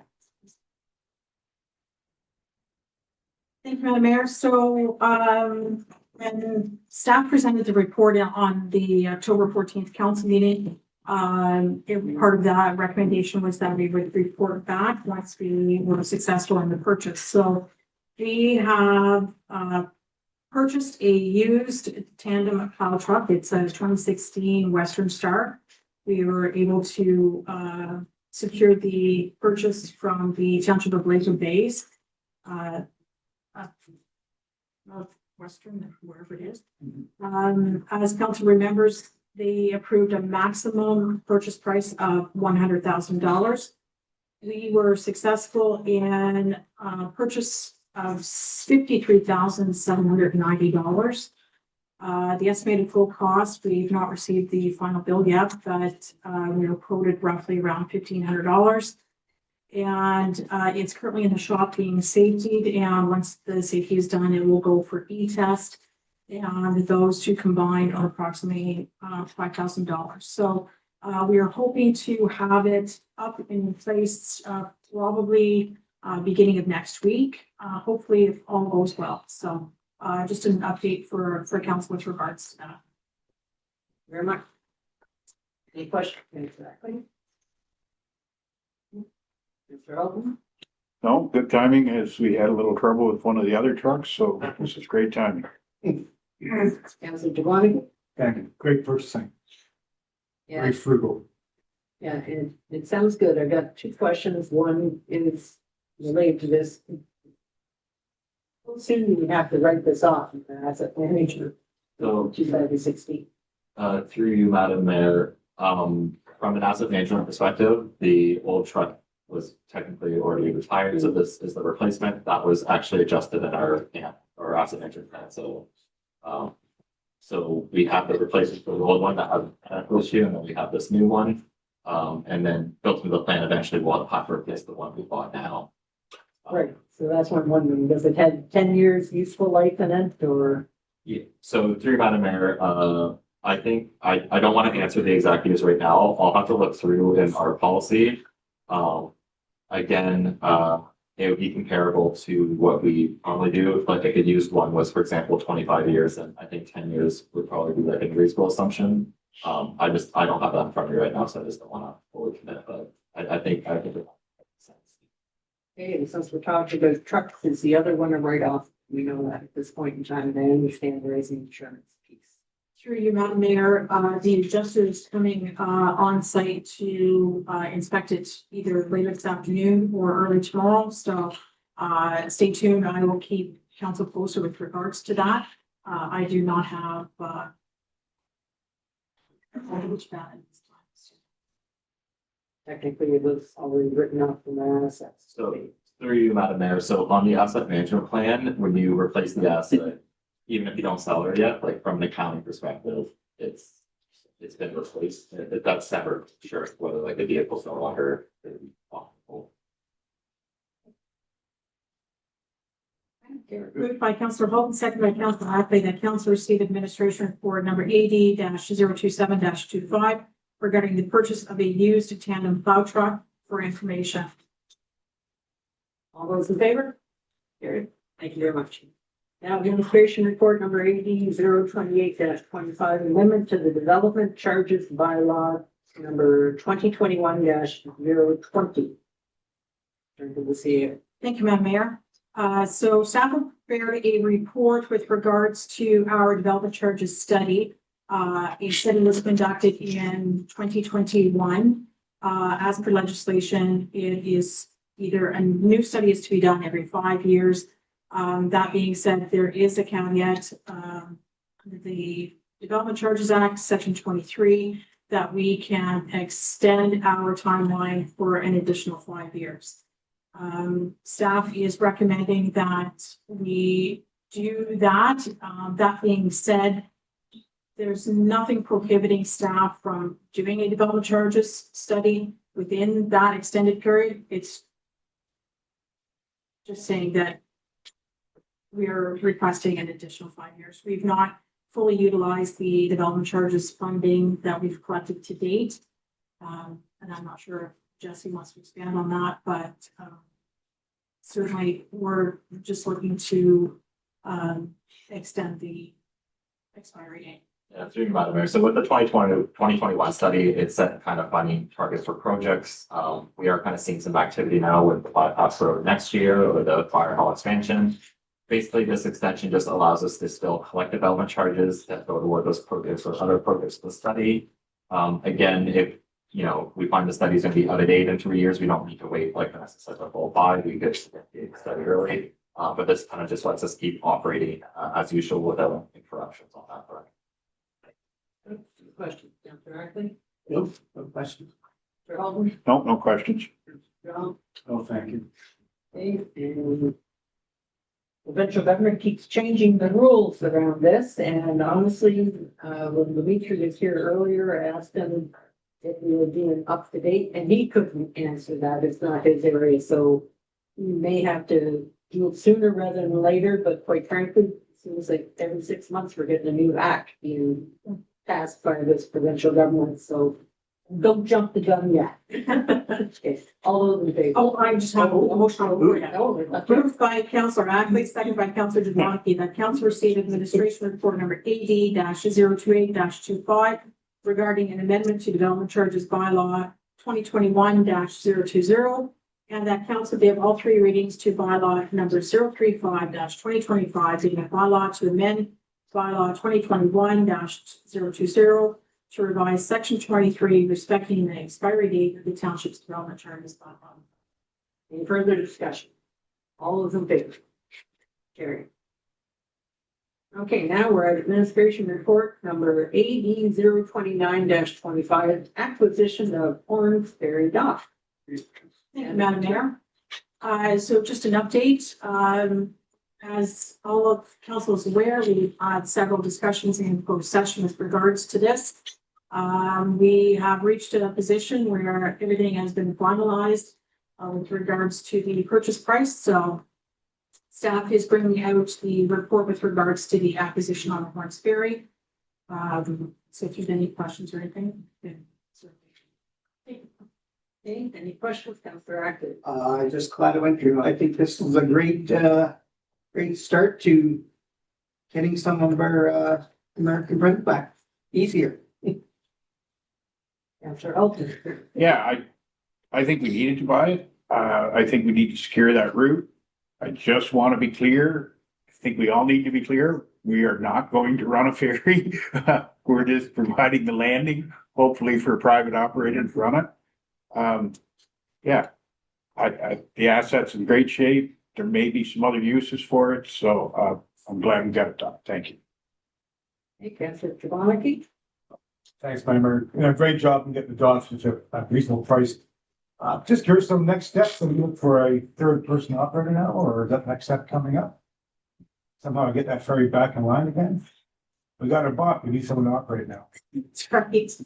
Through you, Madam Mayor. That would be kind of ideally, I don't know if we can work with Kate Vincent to see if we can find someone jointly that would be interested in operating it, but certainly this is the first kind of step in. Oh, absolutely. That's a great step. Thank you. Okay, as I understand it, today over in New York State, they are going to be signing a contract for a study that expertise in regards to ferry operations. All the way along, New York State has been highly motivated because the ferry lands in Cape Vincent. And they had invested prior to all this a huge amount of money, and that's started with 6.7 million. I think it ended up posting 7.8 million into their waterfront development. And so they have always been leading the charge per se. And at this point in time, I believe it's 55,000 US that they're going to spend on the study to see what happens. They're keenly aware that increased traffic should a ferry occur, if it's an American owner and that, somebody gifted it to a Canadian, they might be able to make $1 on it, I don't know, but if it's an American owner or not, they'll have to get past the Canadian customs and immigration. The American side doesn't have the same challenges as what is over here at this point in time. That informs was problematic for Canada customs and immigration up to this point in time. So lots still need to be decided and sorted out. But I did point out that the bottleneck of the insufficient traffic that we can get off of Wolf Island or get to Wolf Island, if it becomes a through fare as it was before, it's just going to worsen the scenario for islanders trying to get on and off Wolf Island to the Kingston side. So in their study in that, I made that point to them that they need to look at what happens on the Canadian side, because it's not that there's a bunch of people in Cape Vincent that want to go to Wolf Island. They want to be it as a through fare, and it goes both ways. And at this point in time, I can't get reasonable traffic on Wolf Island at the best of times, even in the winter time, apparently, not just summertime. So it's they're the ones with the profits. So to Councillor Jablonski's point in that, I hope we don't get hit deep into a money pit and it's still early stages, but New York State is highly motivated in that. So my view is let them take the bull by the horn. I would have been just as happy if they had bought the dog and work at it from there, call it a day. But anyways, we have the dogs. It'll be a soft moment if they can get their ducks in a row. And that maybe if they give the boat to a Canadian and they want to make a run for it. I don't think we should get deeper into this other than what we are right now. That's my 2 cents on that. Okay. Anything else? Any other comments? All those. Thank you, Madam Mayor. Moved by Councillor Jablonski, second by Councillor Colton, that council receive administration report number AD-029-25 regarding the reporting out of closed session on the acquisition of the Horns Ferry dock, and that council authorized the disclosure of the closed session direction, confirming that the Township of Frontenac Islands has agreed to acquire the Horns Ferry dock, subject to the completion of all necessary legal and property due diligence. Any further discussion? All those in favor? Okay, now we're at administration report AD-030-25, amendments to fees and fares bylaw. Thank you, Madam Mayor. Excuse me. So all staff have done is prepared the amendment to the fees and fares and incorporated a 2% cost of living. That being said,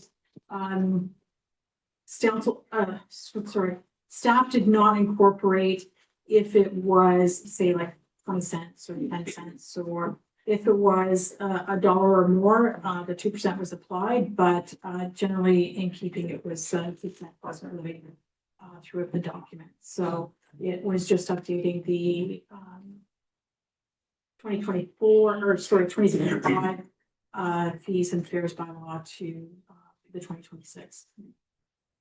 Okay, any discussion, Councillor Ackley? So the regular fees for our ferries stay the same? Like That is correct. the Yes. sticker price, just, you did you raise the family $1? From 65 to 66? Yeah. For. So if I may. Yeah, yourself. Is it Big Sandy Day? No. No, this is for oh, no, sorry, I'm looking at the Big Sandy. Yeah. Big yeah, Sandy. Oh, yeah. sorry, Yes, yes. looking at the wrong thing. Yeah. Okay. Those fees are the same, like the Friends of Family passes, they haven't gone up on. For the our- Howe Island Yes. Ferry, the Friends and Family and the annual ferry pass did not increase whatsoever. Okay, The cyclists remain the same, as does the tickets. This is in the daily single use crossing. Okay, Councillor Halton? No questions, just comment. I'd like to thank you. I think that is what we should do. Stay up with the increases so we don't see a large increase every 5 years. So. Perfect, thank you. Okay, Councilor Dubois. Thanks, Madam Mayor. Agree with Councilor Halton. Yeah, keep going out just a little bit half, let's keep it where it has to be, but no, that's great. That's full support. Okay, I was just curious on a couple of things. One is, I didn't see anything for ice hockey or anything with that, the rink fees. Did I miss that somewhere? What does that mean?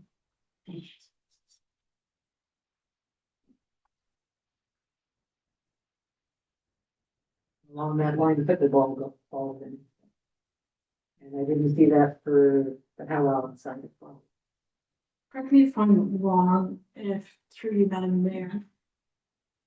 Just who collects those? Is it? It's township revenue, the programming. Athletic does exist on Wolf Island. Currently, there's no programming fees for the Howe Island Okay. residents.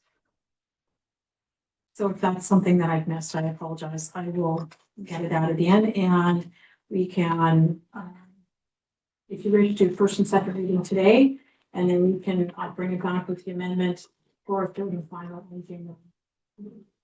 Well, it's, if I may, Madam Mayor, sorry. So it's the rink rental, correct? Yeah, the rink rental and as well as pickleball and quite frankly, pickleball on the Howe Island side. I wondered, we're budgeting for new fencing and everything else for it, and yet there seems to be no revenue coming in from an asset that we, right? Thank you. Okay. I'm trying to be really miserable on that, but the other thing that caught my attention was the tournament pump out fee. Is that still reasonable in that? That's a bargain. $400 for a pump out. And that's so, if it is, great. But I thought it had gone up significantly on the Wolf side and that people are trying to Yeah, put it together. through Madam Mayor, my knowledge is because we've had to do the pump outs for certain events, and the fee was sufficient to. Okay, good to know. Will it fill up in one event or? No, No, so to make sure. I would imagine that's a little shared cost too, right? Yeah, there's Because just, it is more than that to pump one out. yeah, so it is just the cost that we charge per use, but yeah, we did have to pump out and revenue for those specific events. Sure, I think. Okay. All right, so any further discussion? Moved by Councilor Bernadette, second by Councilor Ackley, that council receive administration report number ED-030-25 regarding the proposed update to the township's fees and fares bylaw. And that council give first and second reading to bylaw 036-2025, being a bylaw to amend fees and fares bylaw 039-2024 to incorporate a 2% cost of living adjustment to applicable fees and fines. Okay, I'm just gonna raise one more point, Matt, because I do know the rink is also used for dances and things of that nature. And so the rink rental Okay, has to be brought on that scope. And if it's minimal, that's great, so I just wanna make sure that there's that. All right, any other discussion? Those in favor? Now we're at administration report number AD-031-25. Approval of amended development agreement with George McAllister on parcel 1. Thank you, Madam Mayor. So, it was brought to staff's attention that last year, council approved 3 development agreements with Wild Wings Lodge Association. Council didn't have any issue with them, all were approved. However, prior to all 3 parcels being registered, parcel 1 has sold. So we have to enter into the development agreement with the new owner as opposed to the Wild Wings Lodge Association. So that's what this report is for council today. Okay. Any questions, Councillor Ackley? I understand this is still the same owner, just somebody else. Is that right? Or- Same property, if I may, Same Madam Mayor, property. it's just different owner. Oh, it's a different owner. Counselor Holton? No, I mean, nothing's changed on the property, what he can do with the property, so I don't see any issue with this. Counselor Jablonski? No issues. All right. Moved by Counselor Holton, second by Counselor Hopkins, that council receive administration report number AD 31 25 regarding the amended development agreement for parcel one. And that council authorize the execution of the amended development agreement for parcel one with the new property owner, George McAllister, and direct the clerk to update the applicable bylaw to reflect this change. All those in favor? Okay, so we're at action items. Ontario Community Infrastructure Fund, the OCIF resolution. Thank you, Madam Mayor. By Counselor Holton, second by Counselor Ackley, that the request received from the Township of Edwardsburg Cardinal and the Town of Prescott regarding support of the Ontario Community Infrastructure Fund resolutions be received and filed or endorsed. Okay, so the question is filed or endorsed in that. Counselor Ackley? Just keep, just No worries. take a second. I can go to Counselor Yeah. Holton next. I would endorse this, anything we can do to get some more funding. Okay. Counselor Jablonski? No, thanks, no brainer, endorse. Okay.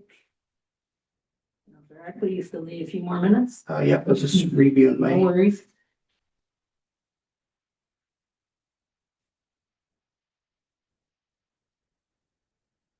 Just for my clarity in that, it's the OCIS that was the one that was boosted up for a few years and next year is being cut in half. Through Madam Mayor, I don't believe it's getting cut in half just based on this. It's just I'm looking at extending the envelope of funding that's sort of been available. Just for the, it's a term is ending on that agreement in 2026. Again, I think from what I heard, my expectation is that it will continue. It's just, this resolution is just making sure that at least covers what was provided before. And also, with the OCIF, it wasn't increasing, it was at a fixed amount, so its purchasing power decreased. Yeah, there was one that was a set formula for 5 years and then it's going to expire and go down to 50%. Not the formula. I thought this was the one. Okay, I could be wrong. I can look into it as well. It would be in our asset management because they would have adjusted it in that. And it went from 89,000 and change, 44,000 and change down, but I thought that was the funds. Maybe I'm wrong. And that, but I think there is a significant drop coming in one of these funds. I'm sure of it. Okay, so all those in favor of endorsing it? No, Sorry, we have to get on the. No, I'm just, yeah, okay. yeah, I didn't have any comment, sorry. Okay, all those in favor of endorsing? Carried. Okay, now we have the Town of Petrolia rent protection for tenants. Moved by Counselor Jablonski, second by Counselor Ackley, that the request received from the Town of Petrolia regarding support for rent protection for tenants be received and filed or endorsed. Okay. So, start at the other side, Counselor Jablonski. I'd probably just say endorse it. Okay, Counselor Holton, Never received and filed. Counselor Ackley, Yeah, I'm at the Councilor Holton, I think you should buy it. I'm for endorsing it, so we've got a split. That, at this point in time, there's a real risk of people that have lived in their units for a long period of time suddenly getting hit with a very significant increase in that being brought up to market rate. And basically having lived in a unit that likely hasn't had anything done to it for many years and that, so I'm in support of endorsing that they have that. And since we have the time, The motion would be lost. we'd be lost. So filing or endorsing. Just let's get it over, I guess. Okay. Now, we're at public question period. And if you have any questions, anything that's in on your agenda, please step forward, or if you're virtual, put your hands up. State your name and your address, to the clerk, please, and give us your topic and your question. William Kaufman, 8 Earls Way, Wolf Island. I'm sorry, which? 8 Earl's Way, Oh, Worldwide. Thank you. Okay, what's your question? I'm going to the agenda, is this question, so I urged the horn. Arrangements, I take it's ready to be closed. Okay. First one is. What do we get? Like, it says Horns Ferry dock, like, I've seen the dock. What did we actually purchase as a community? So through you, Madam Mayor, so not the Customs building, so leading up to, so our road actually leads up to, and it's the entranceway onto and including the dock itself. Okay, so it's the Customs building, just after the Customs building is the dock. Correct. Okay, so it's just the state. The dock. Yeah, okay. Yeah. The expertise, I'm just wondering, should you get outside expertise to figure out a price of $375? Because I have no idea. I see different prices all over the place for things. What was the basis for coming up with $375? 325, whatever. Okay. So through you, Madam Mayor, those discussions were held by council. We were provided with a copy of the assessed value or of the report, the condition of the docket and that kind of thing. So it was done by an external party? Correct, yes. Any way of sharing party, the name of party? I don't have it right here in front of me. I apologize. I can certainly send that to you. Yep. I just don't know what the Okay, I'm just trying to understand. Yeah. You have to understand the prices of things around the island are all over the place. It'd be interesting to know what a dock is worth. Okay, Serious stuff. It's nice. oh, I've seen some pretty serious, people have put in some pretty serious docks. You wouldn't build a house for 300,000. Huh? You wouldn't build that one. No, I know. I'm just, Yeah. just Okay, we're at the question. question. Yes. So my understanding, there is actually no plan to do anything with it right now. This is a hold situation. Okay. Was there a motivation, a catalyst to have to move on it right now and pulling the money out of the wind farm, which is at least earning money, as opposed to something that's going to be sitting for this point, what the public knows is an unknown period of time on the hopes of. I'm sure, everybody, I hear, oh, it's a great thing to do, but as it was mentioned in there, most of the people are passing through. It's not like they're even stopping on Wolf Island. It is a transit route for people, our great American friends. So I was just wondering, have I got this correct? Is that we're on a hold right now, so we're not going to have any revenue coming in from this thing? Yes, the intention all along, the direction the staff received from council was that the township would purchase the dock in and of itself. We were not looking to operate yet another ferry system. So down the road next year, council may direct staff to reach out to private companies to see if they would be interested or what kind of So this is on spec. This is on speculation. If I could, it's an asset. Yeah, I know. And a waterfront asset, and a waterfront assets. I don't think it's went down in the last, I think it's good value for the money, and I think if there is a ferry run, that we're gonna come out of it money ahead anyways. Okay, so you're saying it's probably, hopefully a business plan to go with this thing. That we're not just letting somebody use it, they're actually giving us something for the use of it. Yep. And hopefully that's sooner than later. But if not, you have an asset that's growing every day. I don't know how much money you have invested right now. The investments aren't really high. That's coming back on guaranteed investments. So real estate, waterfront, tends to go up. Well, we're not going to sell tomorrow, but over a 10-year period, you'll see a large increase in your waterfront. I think you know that, so. Yeah, I've seen it. I've also seen it decline. So, So, okay, so that's the rest of the situation. Yeah, I'd appreciate knowing who did where your reference point was, that's all. Okay, and I might want to use them myself. We'll go from there. Okay. All right, Thank you. thank you. Any other questions? Yes, step forward, state your name and location. Hi, I'm Barb Worona, WORONA, at 2860 Howland Drive. So I just have two questions about the county ferry and, through The gates. grants. Yes, That's the township ferry. Township fair. well, that's the township. Yeah. ferry. Oh, okay. So I'm not allowed to. No, it was, the county ferry is operated by the county of Front. So that's the appropriate, place to ask.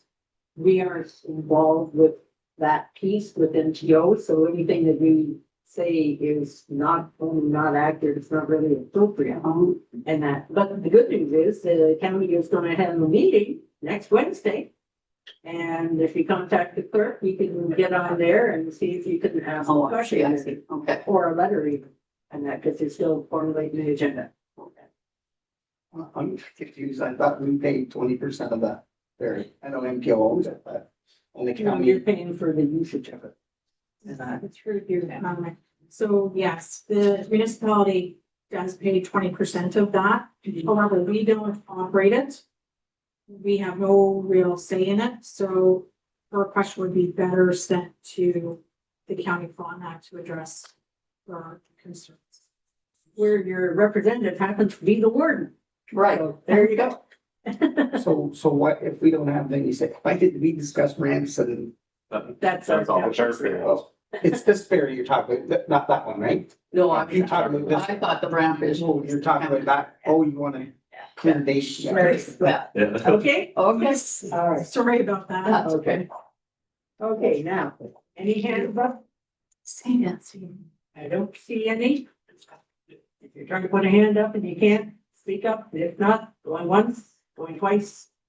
Okay, we're on to statement by members. Councillor Ackley. Well, I'd like to say that we had a great little setup there on the weekend at the parish hall. I'd like to say thanks to Sonia. She always goes up and above, and all her little elves, and I was Santa. So, to put that all out there, they got 30 pounds of food and they collected $100. And I'd like to say thanks to all the people that come up, put their little tables up, and I think they did really well from all the little ladies and gentlemen I saw leaving, all possible money. Councillor Halton.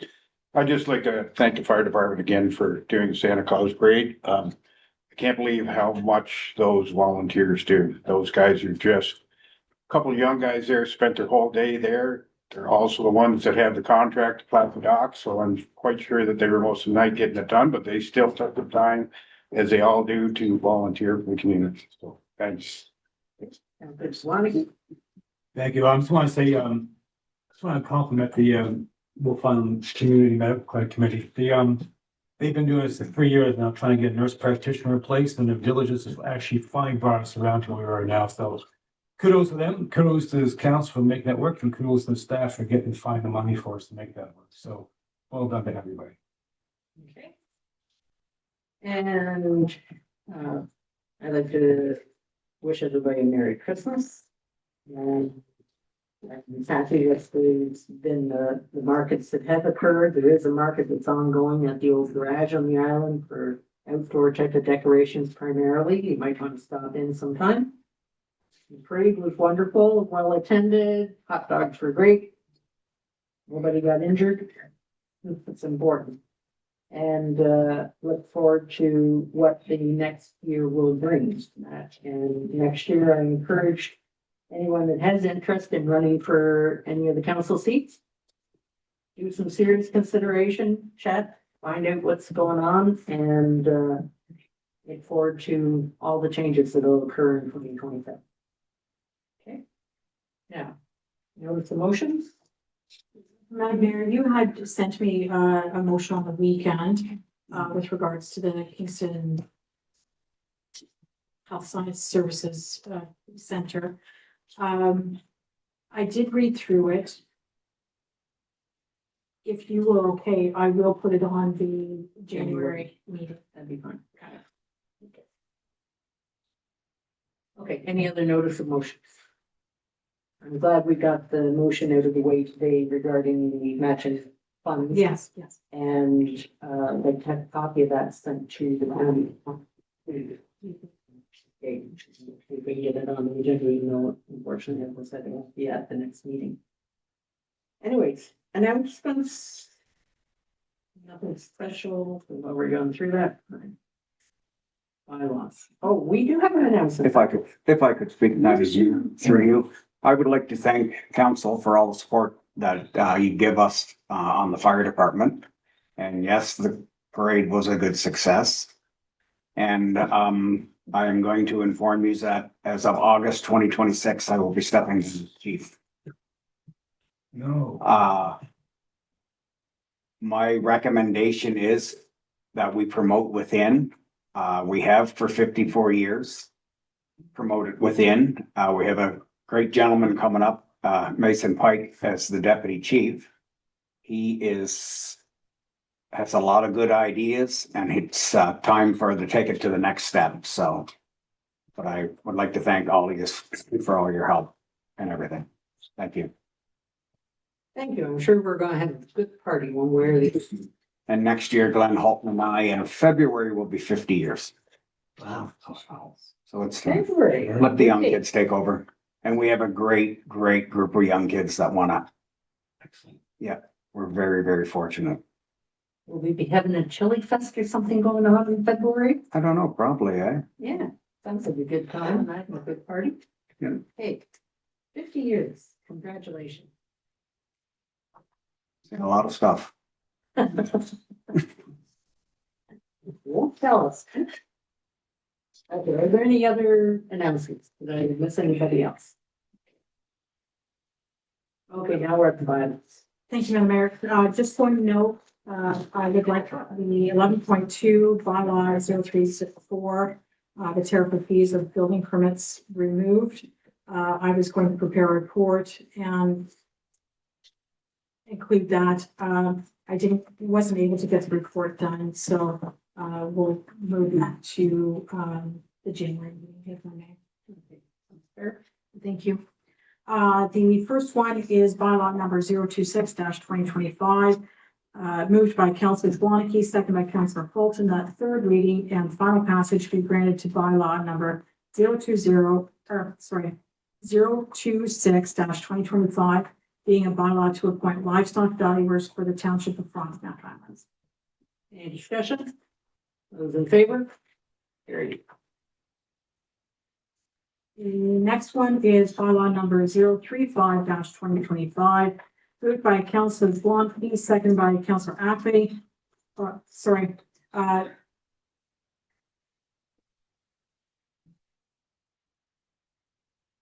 We were going to do first and second for 36, correct? For the amendment of general fees? Okay. Yeah.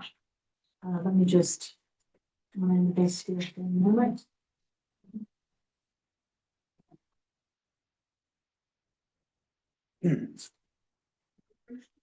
Nice, get it straighter.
Moved by Counselor Holton, second by Counselor Jablonski, that first and second reading be granted to bylaw number 036-2025, being a bylaw to amend bylaw number 039-2024, general fees and various rates bylaw.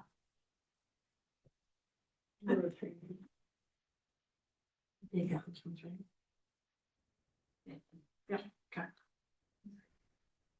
Okay, any discussion? All those in favor? Now that, moved by Counselor Jablonski, second by Counselor Ackley, that three readings and final passage be granted to bylaws number 035-2025, 037-2025, and 038-2025, being a bylaw to confirm the proceedings of council. Okay, any discussion? I thought you had mentioned that you were doing first and second reading only on the general fees and rates. I did, so that's the one that we just did, is number 36. This one's for 35, 37. So 35 being the amendment to the development charges, 37 being the development agreement, and then 38 being the confirmatory bylaw. Okay. All right. Good to keep it straight. Thank you. You're welcome. All those in favor? And then finally, moved by Counselor Ackley, second by Counselor Jablonski, that the regular meeting of council held December 8th, 2025 adjourns. At 12:48. In favor? Carried. Thank you very much, everyone. Thank you. Thank you. Good job. Merry Christmas to all and